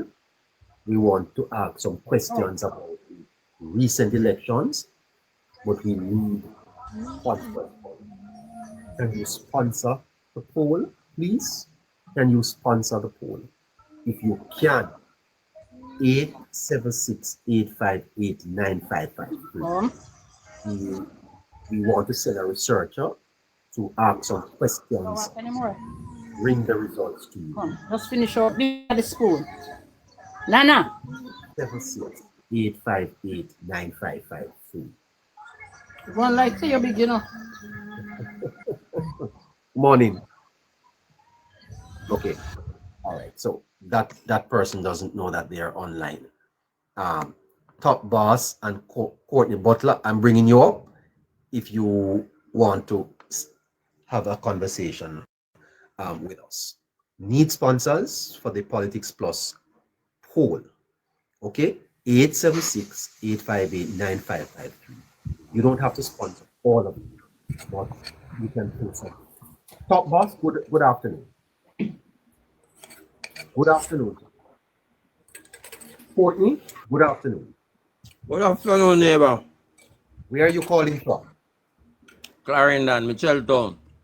You're in Mitchellstown. Is it raining there in Mitchellstown? No, hot sun. Hot Very sun? hot. Yeah. Oh, it's overcast in Kingston, sir. You do farming in Clarendon? We do farming, but I don't do farming here, just like backyard gardening. Uh-huh. I work home. Okay. Okay, what's happening? What's happening? Well, everything good so far, but neighbor, it's just that big up your program, and it's the best program on the YouTube channel. Well, is it? Yeah, man. Well, I tell you something, sir. We're not live on YouTube yet. We have a partner with a brother that carries the program for us. And by the way, brother, I can't hear from you. What go on? Oh. Yeah. But Barry, I like to hear Barry and Casey. Those are the man at the moment. And Scratchy. And Scratchy. And Scratchy. Yeah, scratch up. Yeah, man. I tell you this, those Courtney. We have big plans for this network. You know, it's a Politics Plus network. As a matter of fact, we are engaged in a poll stuff. Small poll, not as big as the others, but we have some questions we want to ask. So we're looking sponsors for it, okay? So 878-858-9553. 876-858-9553. Text that number and tell us that you want to sponsor the program or you want to sponsor the poll. We'll be more than happy for you to do that for you. And if you have a small business, we'll help. Yeah, man. Don't worry yourself, neighbor, because we love this program. From this program put out, I don't get a ease. The only time I get a ease is when you are not or when I'm out. So what are you saying to me? Yeah, man. One of the best, man. Well, I thank you for that, sir. Yes, sir. You're welcome. And I'm taking this program to tap the screen at this time and share the live. And there's a live goal on your screen. Help us to achieve that. Okay, my boss. And have a productive day and big up yourself. We're always here. That's all you come on to say, sir? We don't have nothing much to say right now because me and the workbench doing some work. So, you know, you have to pay attention to the tool, eh? What type of work you do? Woodwork, furniture. Oh, you're a woodman? Yeah, man. Board man.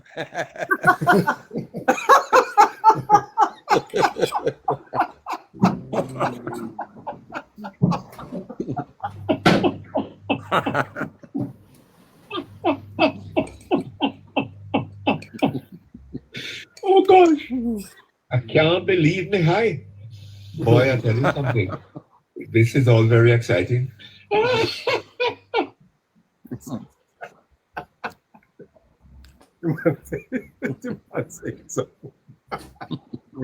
He's not a woodman, he's a board man.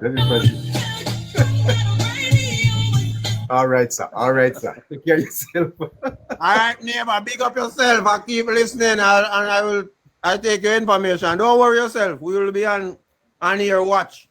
Yes, sir. All right.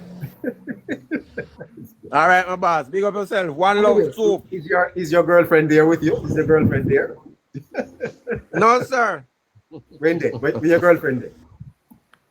Gonna work. Okay. I hope she was listening when you say you're not a woodman, you're a board man. Yeah, man. I'm not, man. I'm a board man, not a wood man.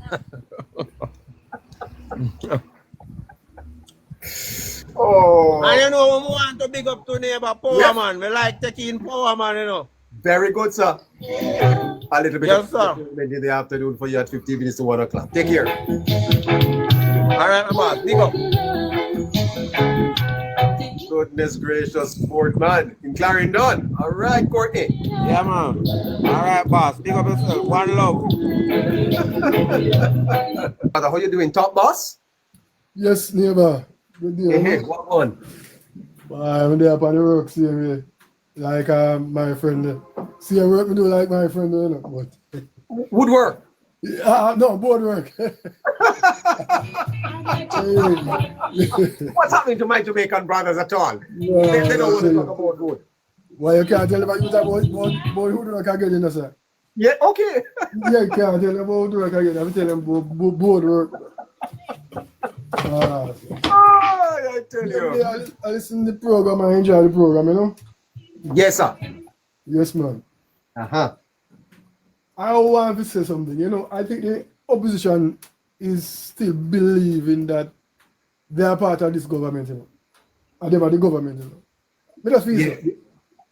Well, you know, sir, the one statement by Mr. Golding when he says that the Prime Minister does not have 2/3 majority is asserting the opposition.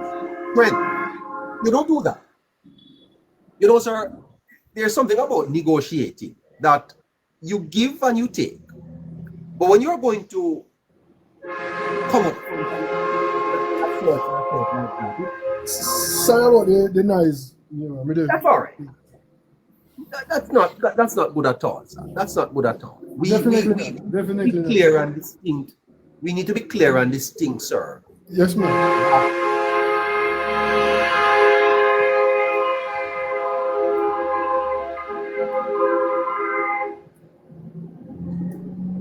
Yes, we do. But I don't know. Them, to me, the opposition just believe that they should have win election, they not win it, and they still believe say, boy, they win election. They believe that they win.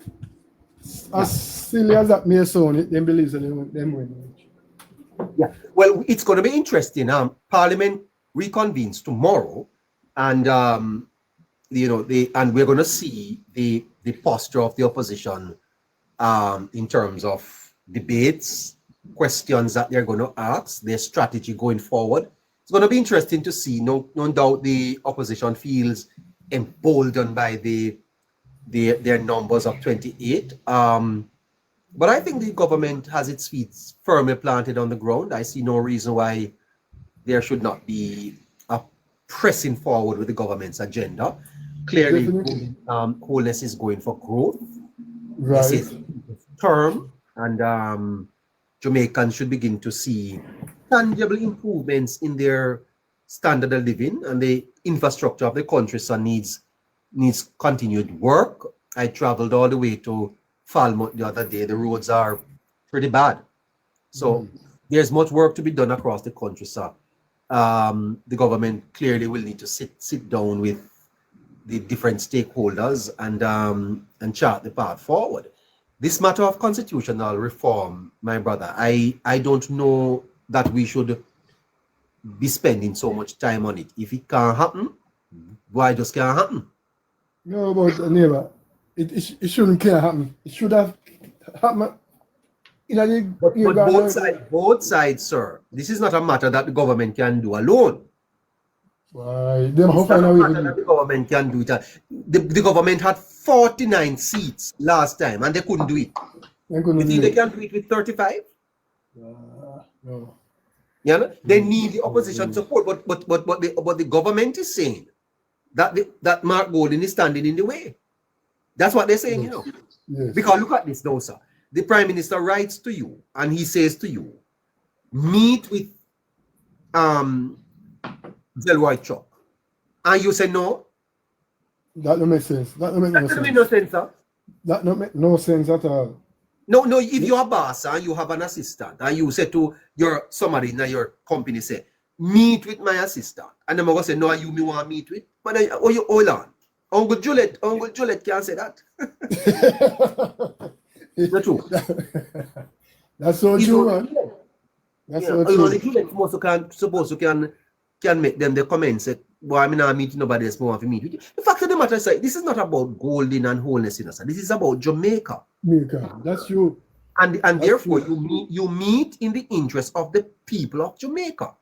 That's why I was saying to the people, do not accept no opposition walking out of the parliament. Don't accept it. Opposition parties must not walk out of parliament. It is the people who send them there. And it is in the chamber that you represent the people. Not out alone. Right, exactly. You can't walk out there and leave the government inside there alone. We must not accept those damn nonsense from the opposition. Opposition must do the work that they have been elected to do. That's true. But so the people of Jamaica, sir, needs to demand that Golding meets with Mr. Chuck. That's true. You see what I'm saying? This is politics. His political commentator urges Golding to have justice spokesperson represent party in meeting with Chuck on constitutional reform. So the commentators are saying that he's to send Julika Jess. Can't be.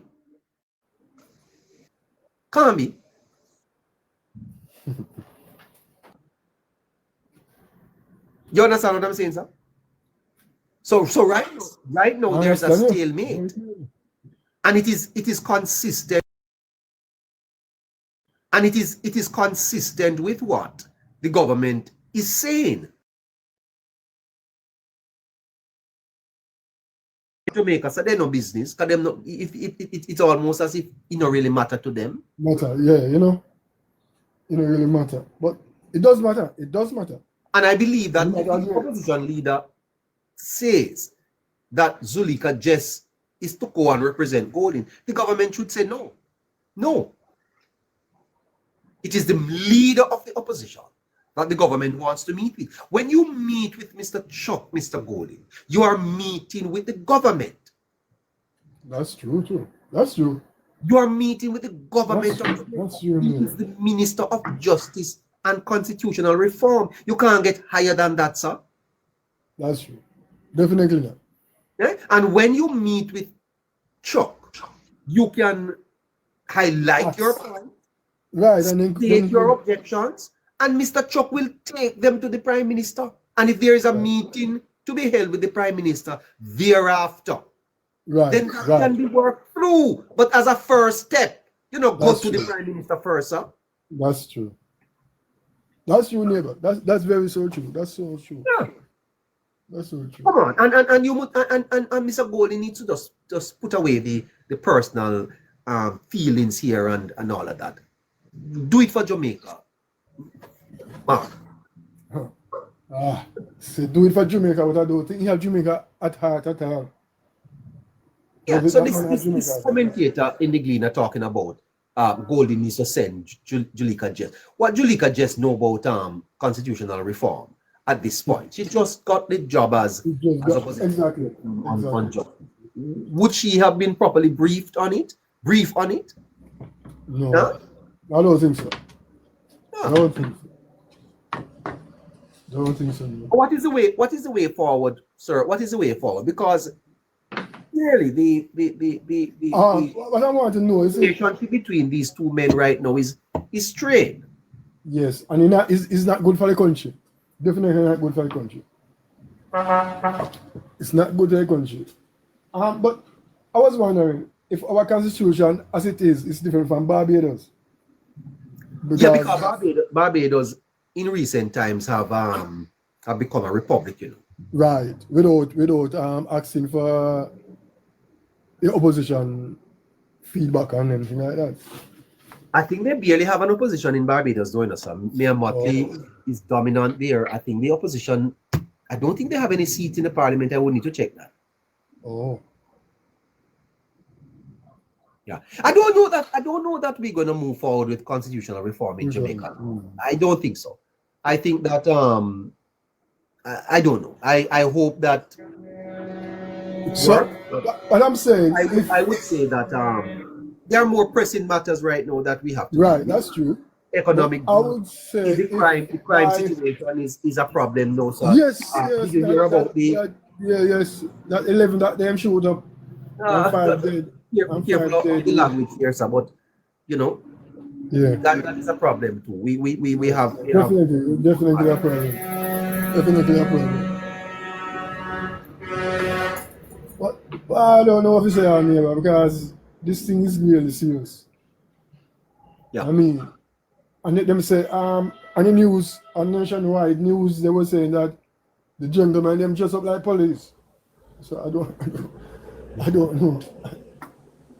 Anyway, I appreciate your calling. You hear, sir? Yes, sir, no problem. All right, great. Yes, thank you so much. We have a little bit more time. Evangelist Young, how are you doing? I'm doing fine, sir. Good afternoon, and good afternoon to your listeners. Give us. Yes, how are you? Give us 30 seconds. Evangelist, how you doing, man? Well, I noticed that you have been making quite an impact on social media with some interesting videos. How are you? I'm fine. Yes, I'm getting a lot of cussing for it because they don't like when you mash their corn. Yes, well, boy. They like when they like when you feed them with lies because the lies feed their ego and not with facts. You understand? Because if you notice, most of the persons that are People's National Party supporter, they don't really listen and do research. They just do the thing called run with it. But there's a particular issue that I called to address this afternoon, right? On the issue of two of them. The first one is on the issue of the imitation firearm. And I see them posting up videos on TikTok recently that it is the water gun that they are talking that you can be arrested and charged for. I don't believe that it's the water gun, the colored water guns and those stuff that the government is talking, because there are some imitation firearm that looks like the real firearm. I used to have one, and you can't tell me that it wasn't a firearm that I have. And I used to open it like how you would open a real firearm and reload it and then squeeze the trigger and it makes sound like a real firearm.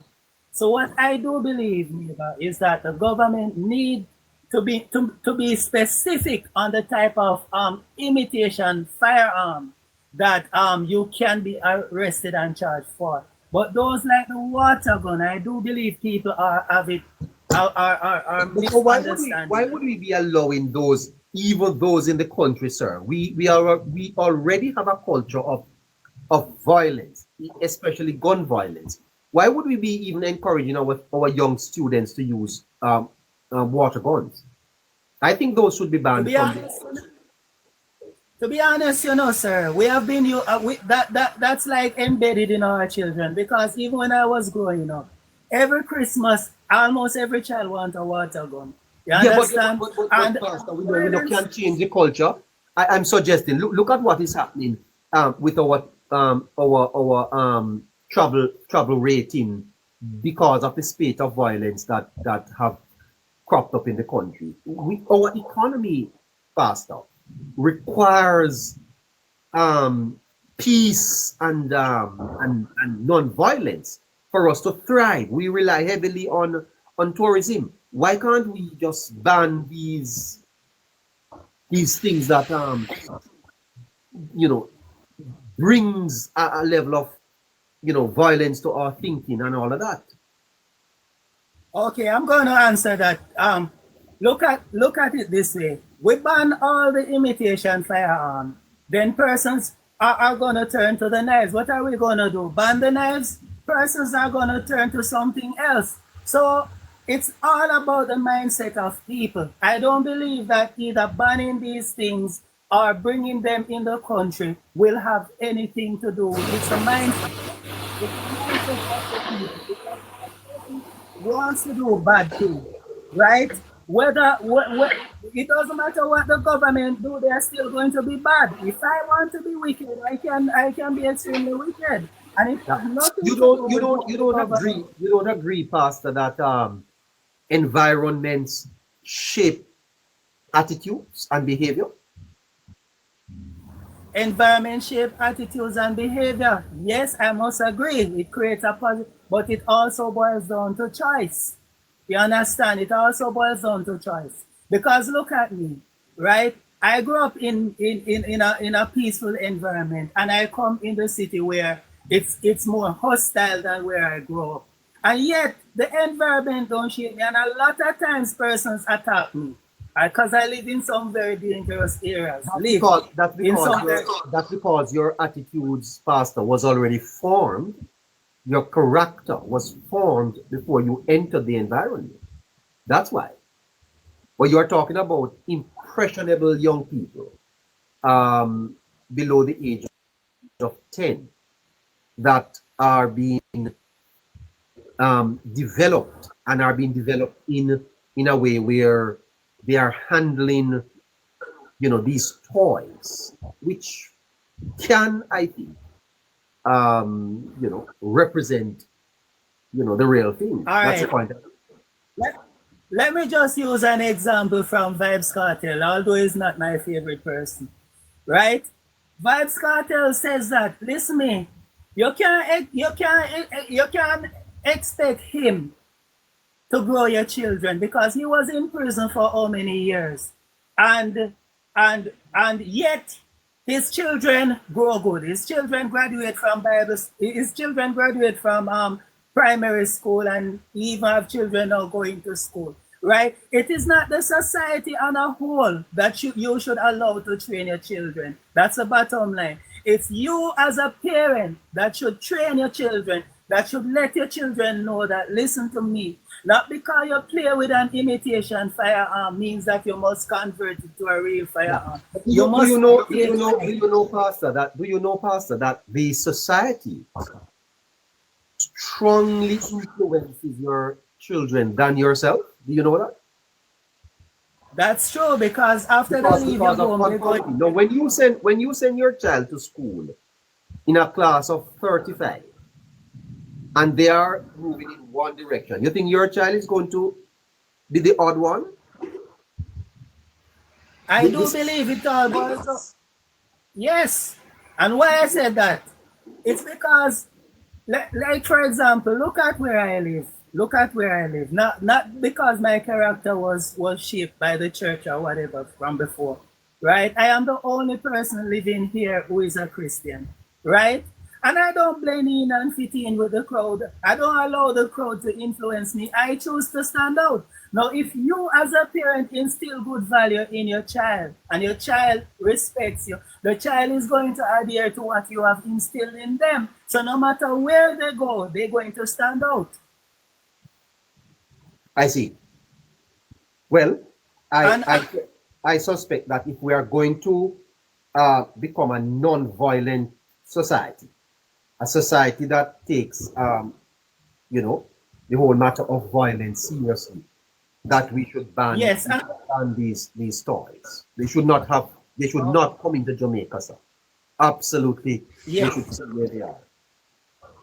Yeah, I respect that. Did you know, Evangelist, the what they call the Fifth Amendment in the United States, where Americans are able to bear arms. In other words, they can go into shops and purchase these. And although America have their problems with guns, most homes in America may have a gun in it, you know, sir, but you don't see them behaving the way we are behaving, sir. Why are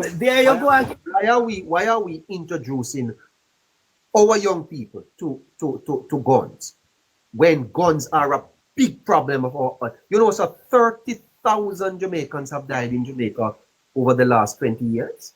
30,000, you know, so that's full the national stadium, and you still need space. And the amount of people who have died violently in this country, sir.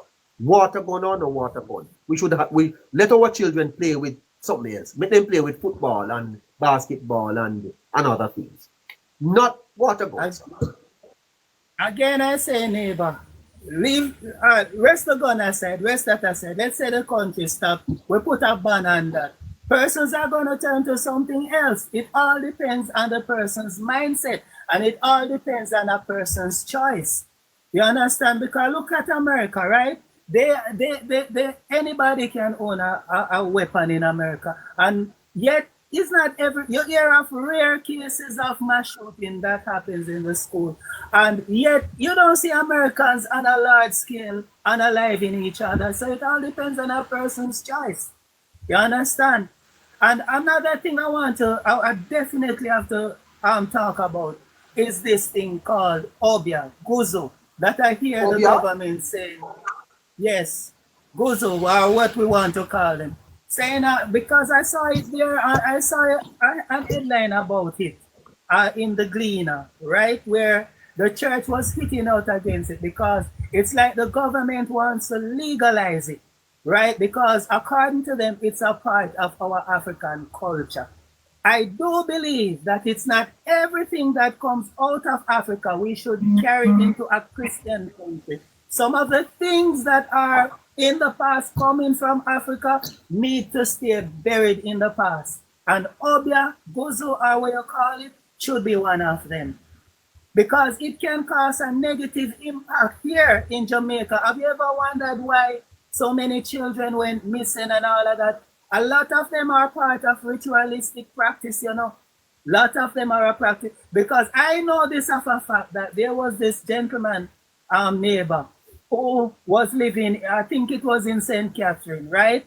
And a lot of children went missing, keep on getting missing from the community. And when they check it out, it was a man using them for ritualistic practice. And after he was unalive, the youth stopped going missing in that community. So legalizing Obia, I do believe, wouldn't be a wise thing to do, especially here in Jamaica. All right. Let me hear. Listen. Is the understanding of Obia a ritualistic phenomenon? deeply rooted in the transatlantic slave trade, vis-a-vis witchcraft. What it is that the government is trying to legalize. Obia as a ritual, or the whole matter of witchcraft, which you and I know has deep spiritual underpinnings and can harm people. Right. What they are trying to do, because they are trying to recognize our African culture, right? Our roots, where we are coming from. And you know that Pocomania and all of those stuff, revivalists and all of those stuff, have African roots. You understand? And Obia is one of those things that revivalism is not Obia. No, revivalist is a mixture. Yes, I would say in a way. Because why? They mix Christianity with occultism. So I do believe that it can also be classified as Obia. Because I know I personally grew up in a community where there were 2 revivalist churches. And if I ever tell you what they practice, so I know for certain that revivalism. Yes. Poco. You know them churches called Poco? Yes. Are you saying that they are largely cultic? Yes. Uh-oh. And why I say that? Why I say that from first on, I know what they practice. I have seen it with my own 2 eyes, what they practice. Yes. The things that they do. Yes. Is very diabolic. Like what? For example, they would have this table, right? And they would cut like grapefruit and put on the 4 corners of the table. And then they would dance, and then they would be calling upon some spirits and all of these stuff. Great cream soda, chewani and all of those stuff. Rise up. I have seen them even rising up. Diabolic spirit. I have witnessed it. Rising up diabolic spirits. Hold on. Hold on, everybody.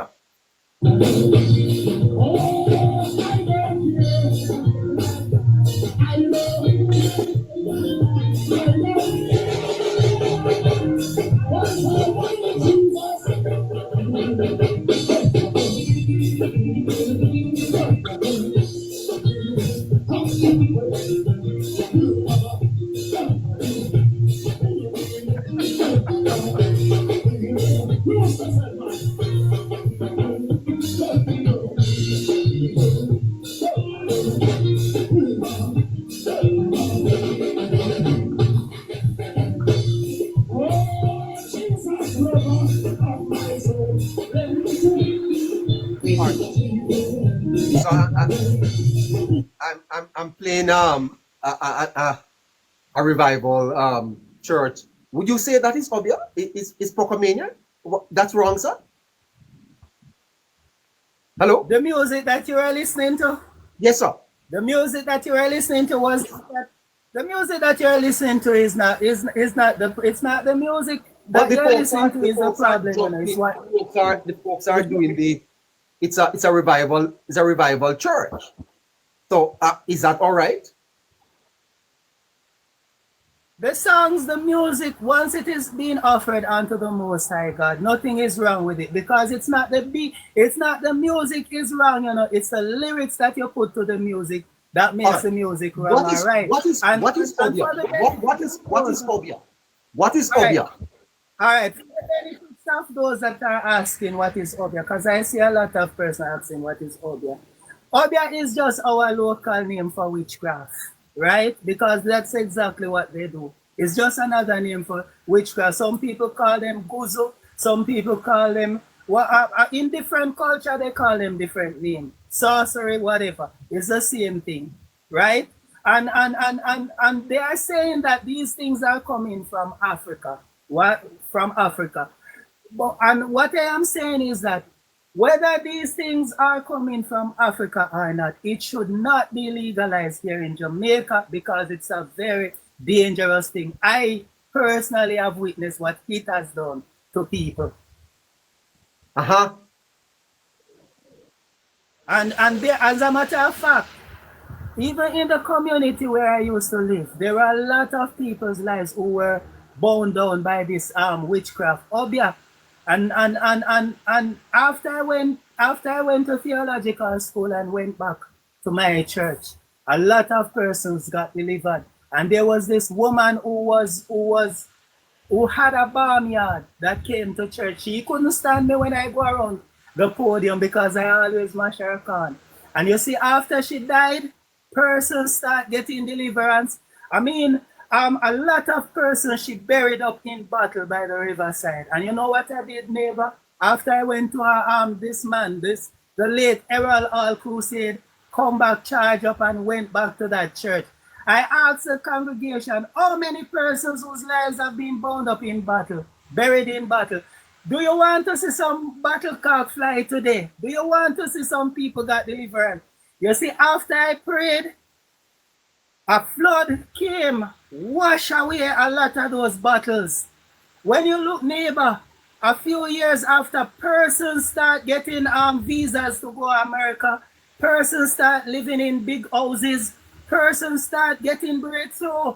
And I mean, it's a community that was stagnant. Nothing was happening for that community for a number of years because this woman keep burying up people's name in battles by the riverside. So I'm telling you that Obia is real. It's just that you probably have not experienced it yet.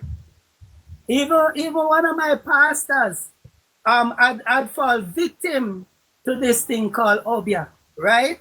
And if she wasn't strong, it would have destroyed her. You know something that happened to me when I was a boy, sir? I was bright, you know.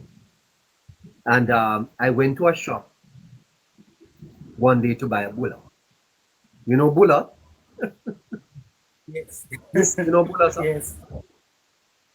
And when I went into the shop to buy the bulla, the lady who sold me the bulla, when I looked on the bulla, I saw my name.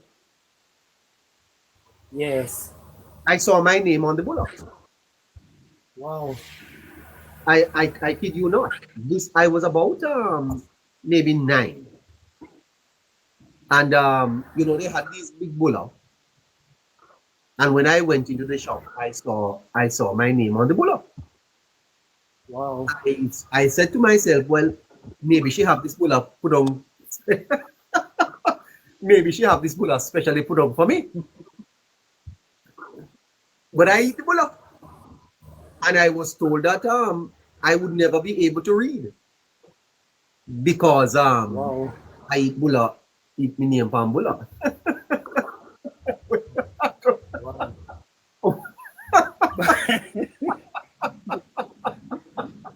I tell you the truth. I can't believe me, hi. Boy, I tell you something. This is all very exciting.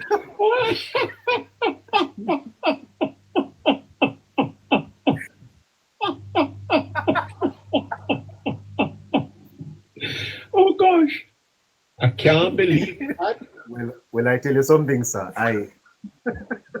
It happened, neighbor. It happened. Trust me, it happened. It's just that. Voila.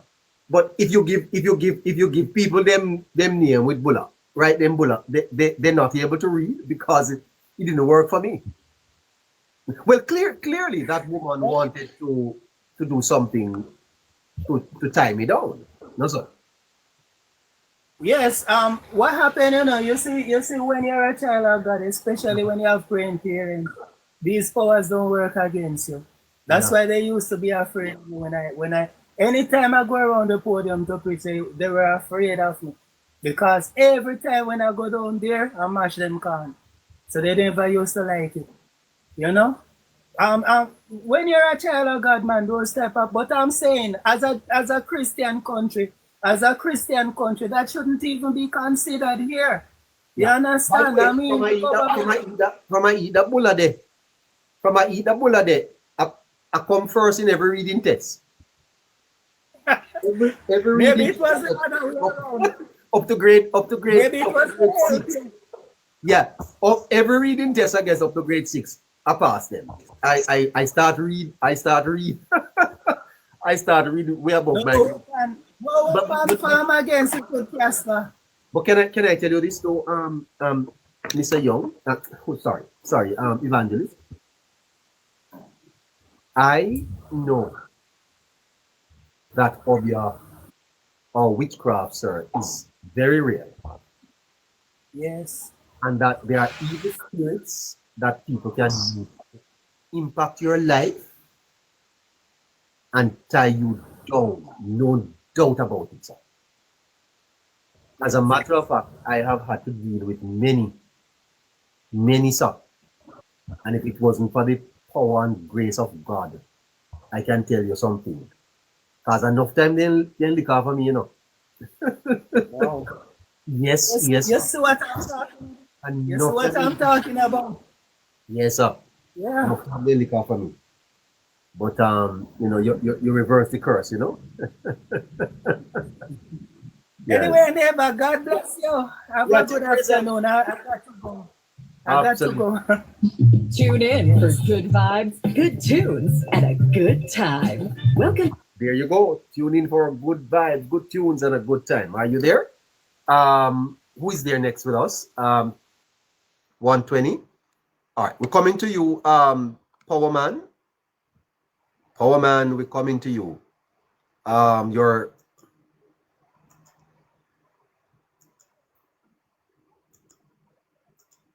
Radio up.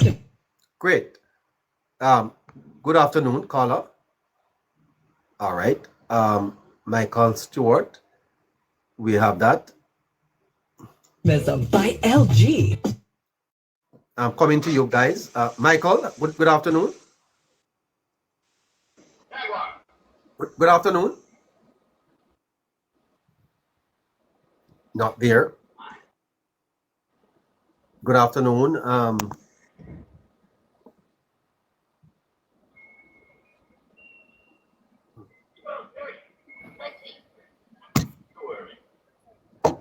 Yeah, you think I couldn't? Sorry, man. Crazy.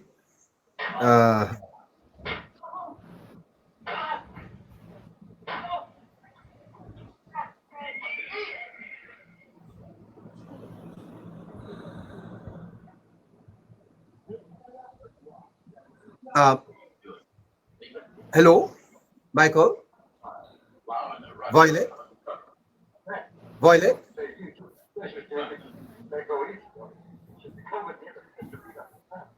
Not there. Okay. Austin, you coming in? Hello, sir. Yeah, neighbor, greetings. Greetings.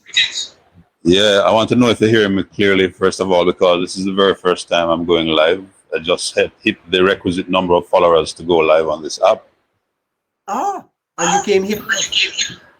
Yeah, you know, I started watching you. I happened upon this because I'm exploring the app. I'm pretty new to the app. I happened upon it, and it's raining here, so the background is pretty noisy if my voice goes up.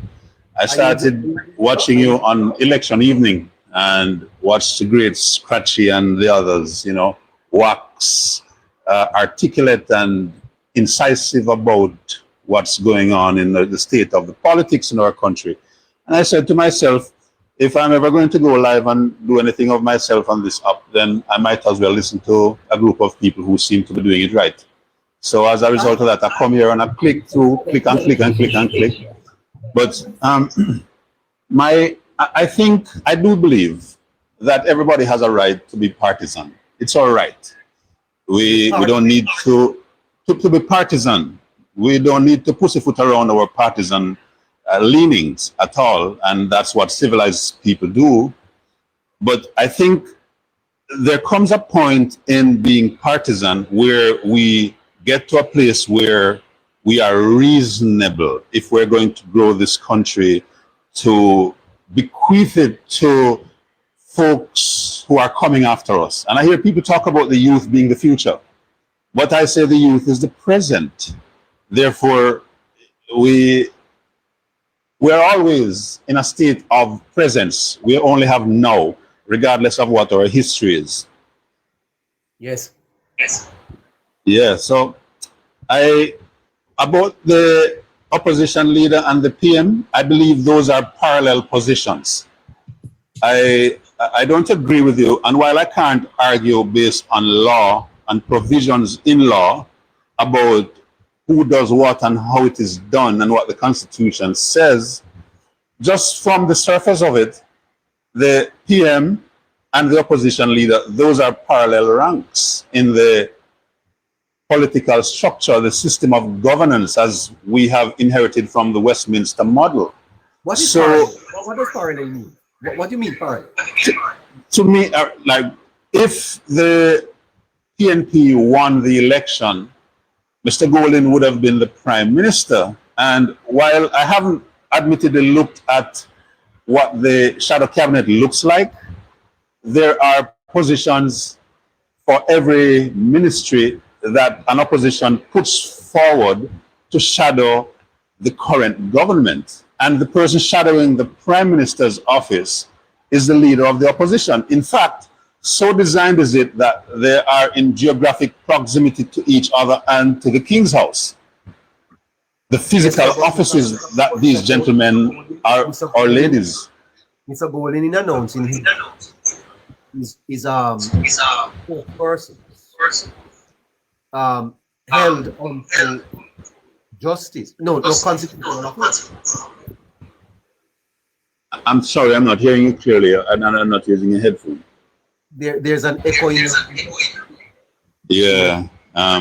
Do you want me to? You want to end this and I catch you another time, because I can always. Don't end it. Let's work. Are you hearing me? I'm hearing it, but my background is horrible. One moment, please. If you stick up in and talk to somebody else or do what you do, I'll come right back. It's. The point I'm making is that the leader of opposition is the party's spokesman on constitutional reform. So he's the man that made up his cabinet, his shadow cabinet. And he must know why he held on to constitutional reform. The prime minister is not the person in the government that is dealing with constitutional reform. That person is Delroy Chuck. And so if Mr. Golden is to be consistent, he can't be asking to meet with the Prime Minister on matters of the constitutional reform when the Prime Minister is not the minister. All right? So please, Mr. Okay, Golden, I'm back there. be consistent. You can't have it both ways here, sir. Julika Jess is the opposition spokesman on justice. And I think those are two separate matters. Matters of justice and matters of constitutional reform. Are you hearing this? So how does Mr. Chuck is the Minister of Justice, correct? Chuck is the Minister of Justice, but he's also the minister responsible for constitutional reform. Then, what are you saying then, that the opposition party should have named and in the shadow portfolio for Ms. Jess the specific words saying Minister opposition spokesperson for justice and constitutional reform? Hold on, sir. The spokesperson for constitutional affairs is Mark Golding. He named himself. Oh. Mark Golding. him shoot himself in the foot, then, man. I did not know that. Yes, sir. Mark Golding. Portfolio is defense. Okay. What he's defending, but defense and constitutional affairs. That is his portfolio. Gotcha. The minister, well, the minister of constitutional affairs in the government is Delroy Chuck, not the prime minister. Well, in that case, I didn't know that at all. Like I said, I didn't read any of those things about the finer details of the current ministers of government, nor have I looked at who the what are the members, who are the members of the shadow cabinet. So if the opposition leader had named himself the person responsible for constitutional reform, then it stands to reason that he should meet with that person. Absolutely. Who is responsible for that. When people are suggesting that Zulika Jess meets with Shock, this is not a matter of justice, sir. It is not justice that I get that. I get that. But on the other hand, could the opposition leader then say to one of his ministers, okay, you go and meet with this minister of constitutional reform and justice on my behalf? Or could the opposition leader even send someone in his who is a deputy opposition leader, if there's such a thing, to meet with the prime minister on a matter that both of them should be talking about? You know, sir, one-upmanship in this case don't help the people of Jamaica. And this is not about Mr. Bowden, nor is it not. But they're both doing that. Huh? They're both doing that. No, sir. Both of them are doing that. No. That's the politics of it. I'm going to be very honest. Neighbor, let me give you some background about who I am. Before you be honest, let's set the context. Yeah.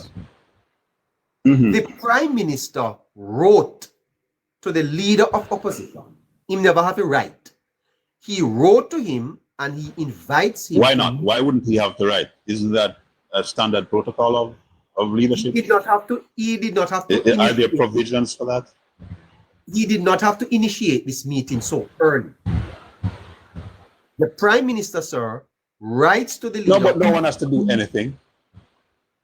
Just listen up. Just listen for me now, please, sir. Just listen. The prime minister writes to the leader of opposition a private letter inviting him as a first step to meet with his minister to advance the discussion. The opposition leader responds to the prime minister, puts the letter in the press to say, I don't think this is a good idea. I want to meet with you.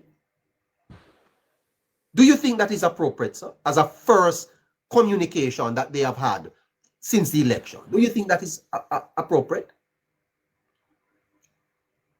A couple of things. I don't see the putting of the letter in the press as being an appropriate move. It's neither wrong nor right. I do not see the leader of the opposition. Why did the prime minister not publicize his letter? Well, it's a choice he chose. He chose to not do it. But let me be very candid with you. Between a prime minister and an opposition leader, some privacy in negotiating a meeting? They're not doing their private business, doing it. So they're doing the nation's business. Private, sir. It is that they are arranged. Then if the prime minister wants to meet with me, why would the press have to know about it? Would the prime minister be meeting with you? Or have reasons to be meeting with you? Well, of course. I'm asking. I don't know. I don't know who you are. I'm asking you. Well, stay tuned. The point is that something that would ordinarily be happening? Would the prime minister be saying in his office, speaking to one of the many assistants he has and says, I need to meet with this man who runs this program who calls himself Neighbor? Is there any known or foreseeable reason? Semantics. Let's leave Neighbor out of this, sir. We are representing. This is the people of Jamaica we're talking about. Okay. Yeah. The Minister of Constitutional Affairs, former Marlene Maloney Ford. Did you hear what she said in Sharp Square, sir? That the opposition leader cannot be trusted. And that he has stood in the way of constitutional reform. The Prime Minister repeated.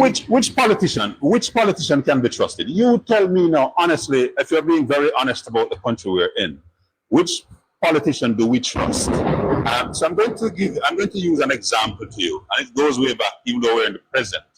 We had a situation where two members of the JLP signed letters of resignation undated by the Prime Minister. And that became public to us, but it was a private matter. And are you saying to me that there is a political leader since 1962 to now that we can say, let's give absolute trust to this person? Well, let's talk about this foundation of this country. I for one, came out of a home of someone who's a JLP delegate. So let's be very clear about that. So I'm not even here, and I grew up to decide that. Let me make the point to the end. Let me make the point to the end, neighbor. And it's your program, but allow me to make this point. I'm not talking into your echo chamber. Now, I learned that Mr. Marcus Garvey, all the ministries of education have been talking about teaching Marcus Garvey, and I was here with this Obia talk and all of those things. He was a political leader in this country, and you know who thwarted that effort? Norman Manley and Bustamante. And I learned also that Bustamante, carte blanche, did some very nefarious things to the Rastafarian community. Hold on. And I learned also that Hugh Shearer banned all writings about African people in this country. So there's no point in our history where politicians have always been a trusted group of people. I have to stop you, sir, because you see, no, it's Norman Manley, one in person saying he was the lawyer behind all of that. Politicians are not a group of people that we trust.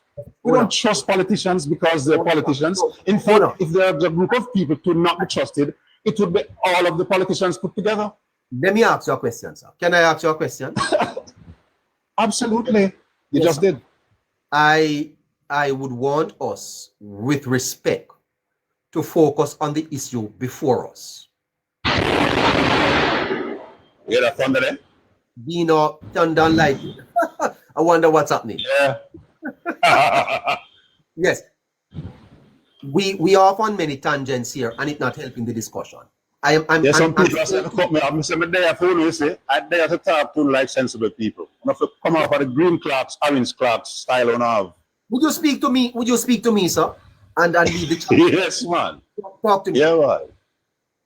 If we are to advance constitutional reform, it is important that both sides get involved in it. Am I not correct? Yes. Not just with constitutional reform, with every bill that goes to the Houses of Parliament. Stay with constitutional reform, because that's what we're talking about today. Yes. The Prime Minister initiates a meeting with a designate of him to meet with the opposition leader for this very reason. Should he meet or should he not meet? That's the question. Please repeat. I heard some of what you said. If we are to advance the matter of constitutional reform, it requires both parties to cooperate. The Prime Minister initiates a meeting with the leader of opposition with a designate of him, should the leader of opposition accept the invitation. I'd have to know all the details before I answer that question, yes or no. What details you want? And you remember my opening statement is that I believe that the Prime Minister and the opposition leader are parallel representatives of the people in the Parliament. What details do you want? I don't have all the details, just as how I didn't read everything. I didn't learn all the members of the shadow cabinet. I don't know those things. I didn't read that. That's neither here nor there to me. Because I think all of this is theater. You sound like a reasonable man. I believe all of this is theater. I pay attention to the government itself, not the opposition. I'm asking you. Say again? Constitutional reform, sir, requires both parties to agree. Yes. Is there a provision in law that says that? Yes, or is sir, it the responsibility of the government to go ahead and reform this constitution, or does it come down to when we get to the vote in the Parliament? It cannot be. What is it? Do they need to be working together to craft out this thing, or the government does it and then they have debates about it? They are deeply entrenched provisions that cannot be amended without both parties agreeing, sir. That's how it is. Yes. Yes, That when is it comes to voting on these matters, when it gets down to the people's house and We they're have established. voting, No, we isn't have that when established. it's most required? Yes, so we have Do they established. need to work out all the finer details together? Yes, sir, they have to. They have to. Then why is the Prime Minister not meeting with his parallel colleague who is the leader of the opposition? I mean, you talk about semantics aside, but let's put aside the thing of if we're going to be disingenuous, are we going to be straight up people talking to each other? Because like I said to you, we're talking about trusting people. Would you trust someone who gives his colleagues in his party letters to sign that says I'm resigning and don't date it? Which politician do you trust? And like I said, I came out of a JP family. I came out of a family that my people are JP delegates. Do you want to speak about Holness's unsigned letter for which the court had ruled on and the guys were reinstated? Or you want to speak about the Constitution? I want to talk about politics in the broadest sense, because I see here we're talking in our echo chambers and we're talking to each other, and what I've found, is that you can't disagree about something that's JP driven to people that label you PNP. No, respectfully. Do you want to speak about the unsigned? I can speak about that, because the fact of the matter is that Christoph done. No, but please just raise your volume a little. I'm not hearing you clearly. Christopher Tufton and Mr. Williams. Yes. Yeah, man. Arthur. Tufton is now the Minister of Health, sir. That is of no moment in this discussion. All I'm asking you to do is to answer the question as to whether or not you think the leader of opposition ought to meet with Delroy Chuck. Yes or no? I don't see any harm in meeting with Delroy Chuck or the opposition leader, but I don't see any harm in the Prime Minister meeting with the opposition leader either. But he never said. What does the Prime Minister know? What does a member of the Prime Minister's cabinet? He never said he will not meet with him. Austin. He never said that. He never said he won't. He said. Okay, neighbor, answer me this. Answer me this, neighbor. Honorable Marlene Malahoo Fort, she was the minister in charge of constitutional reform in the previous administration. Yes. Correct? Would there be a state of awareness in the office of the Prime Minister about the work that that ministry carried out over the past whatever number of years they were working? I don't know. I hope so. But if they don't know, then what's the point of having a cabinet then, my brother? Because I'm saying this to you: if the chief executive officer doesn't have a working understanding of what is going on in his administration, his board of directors, then what's the point? My brother, you are being disingenuous. That is not fair. All of us do that from time to time. That's something that people do when they're debating. It's not about being either we're being fair or we're being unfair, we're being straight up, or we're what's the word? Prevaricating. Diplomacy and process. Process. Yes. If you are Prime Minister of a country and you write to your opponent to say, meet with a minister of my government on a matter that you have retained portfolio responsibility for. What's wrong in you saying, okay, let me meet with Mr. Chuck. When I meet with Chuck, I set an agenda so that when I meet with the Prime Minister are busy somebody, sir. Prime Minister don't have time to just sit down and chat.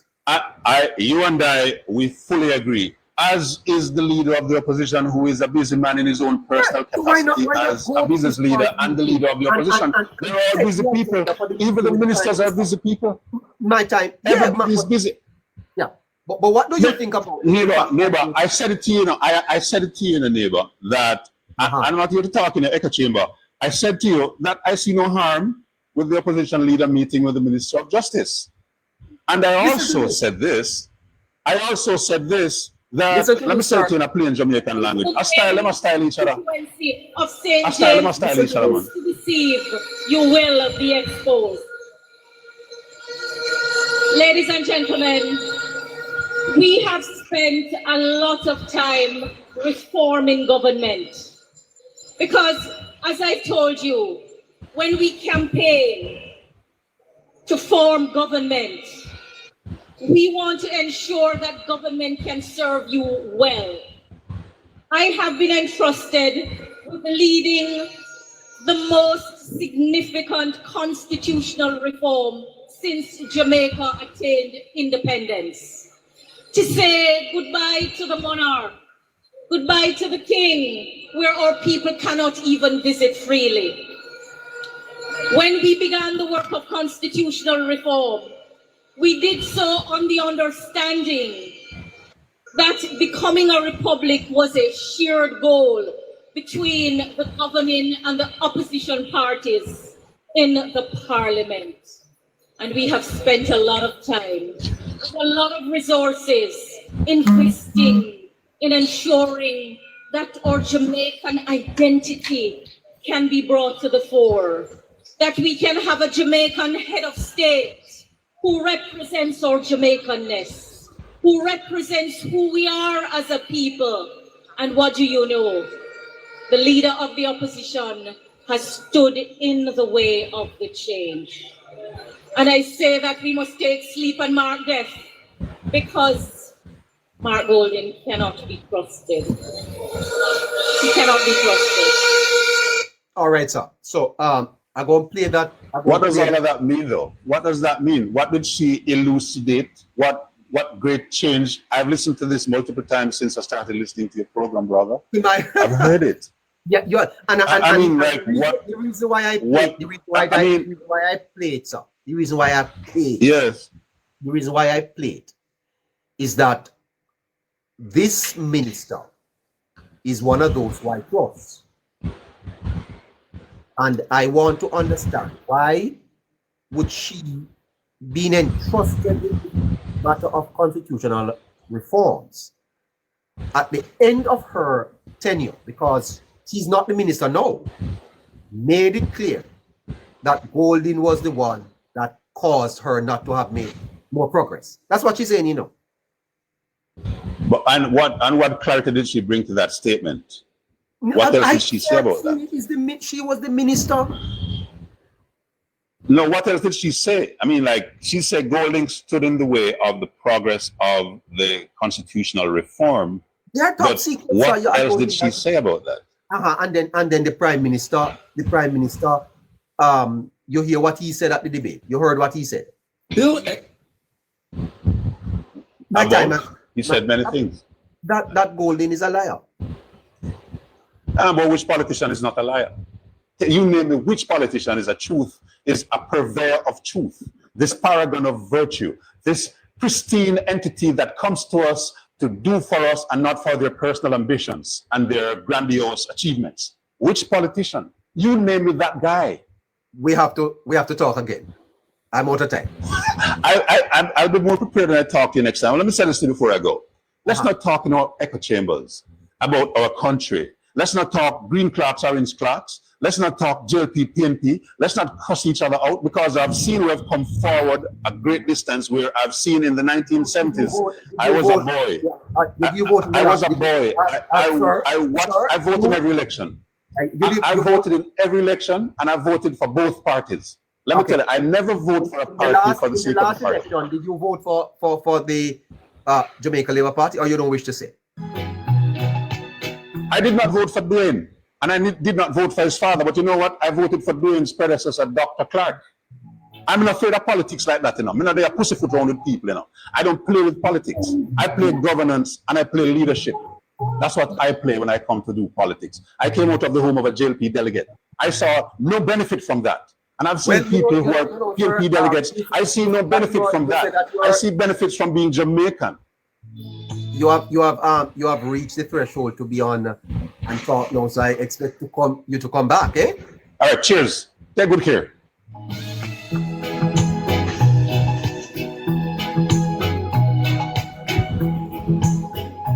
Oh, I don't know how to end this thing. Well, the box is full, the line is so long, and I don't know which of you want to come up, you know, because I'm sure a lot of you, including Jackie. Jackie, I see you sending. He's so funny, sir. I listen to him all the time. He just makes me laugh. Can't believe it. Hi. Yeah. Boy, Hi. This is all very exciting. How are you, sir? Agyata, ghetto. Agyata, Kakological. Agyata. Yeah. Aghata, Agyata Kakological. I see. Society, composed of both good and evil. Wow.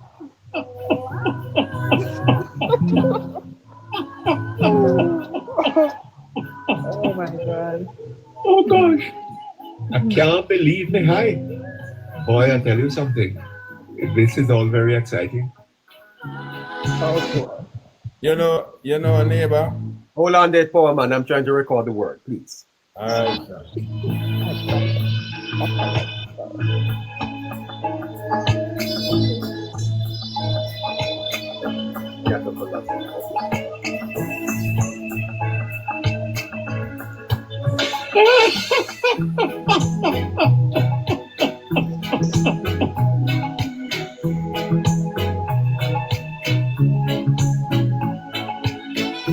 Good afternoon, Caroline.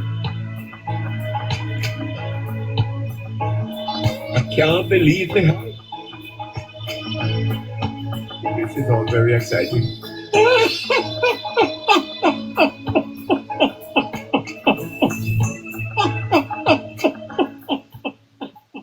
Come true.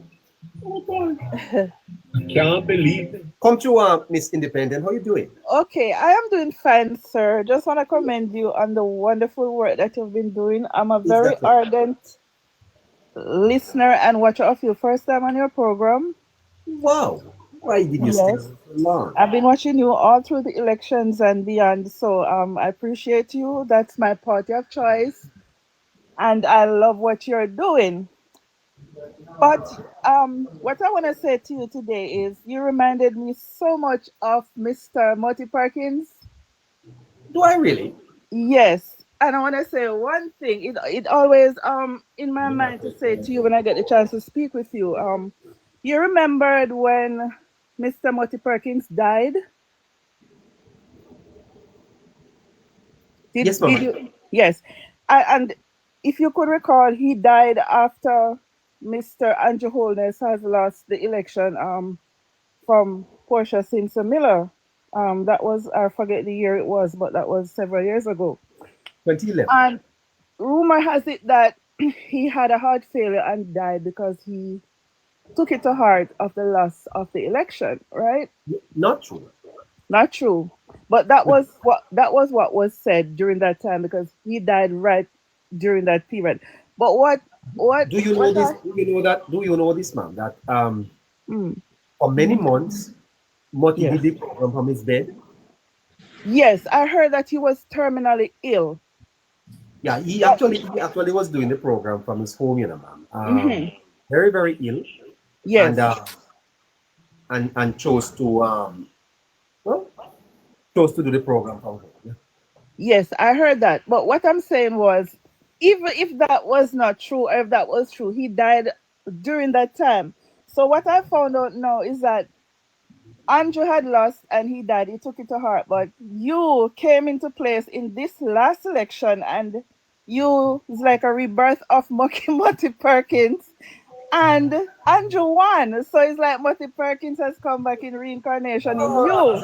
He's a reincarnation. Yes. I wanted to say this to you so long. Because it just is like, yeah. So that's how I looked at it. And I appreciate you because I had loved much This is all very exciting. Yes. So that's what I have to say. Yes. Say that again, ma'am. It's so funny. It's so funny. Yes. You reminded me of him. Is that you are reincarnated back into Marty to fight, you know, and it's working. It's working. Yes. Keep up the good work, sir. You're doing a great job. So you said that he died. He died when Andrew lost. Yes. And you rise is when Andrew won this time. He came back with yes. Yes. Yes. But keep fighting like Mutty was, and I see that in you. Are you a So. young girl, ma'am? Are you a young girl? Are you a young girl? Not as young as a young girl. I'm in my early 50s. Oh my goodness.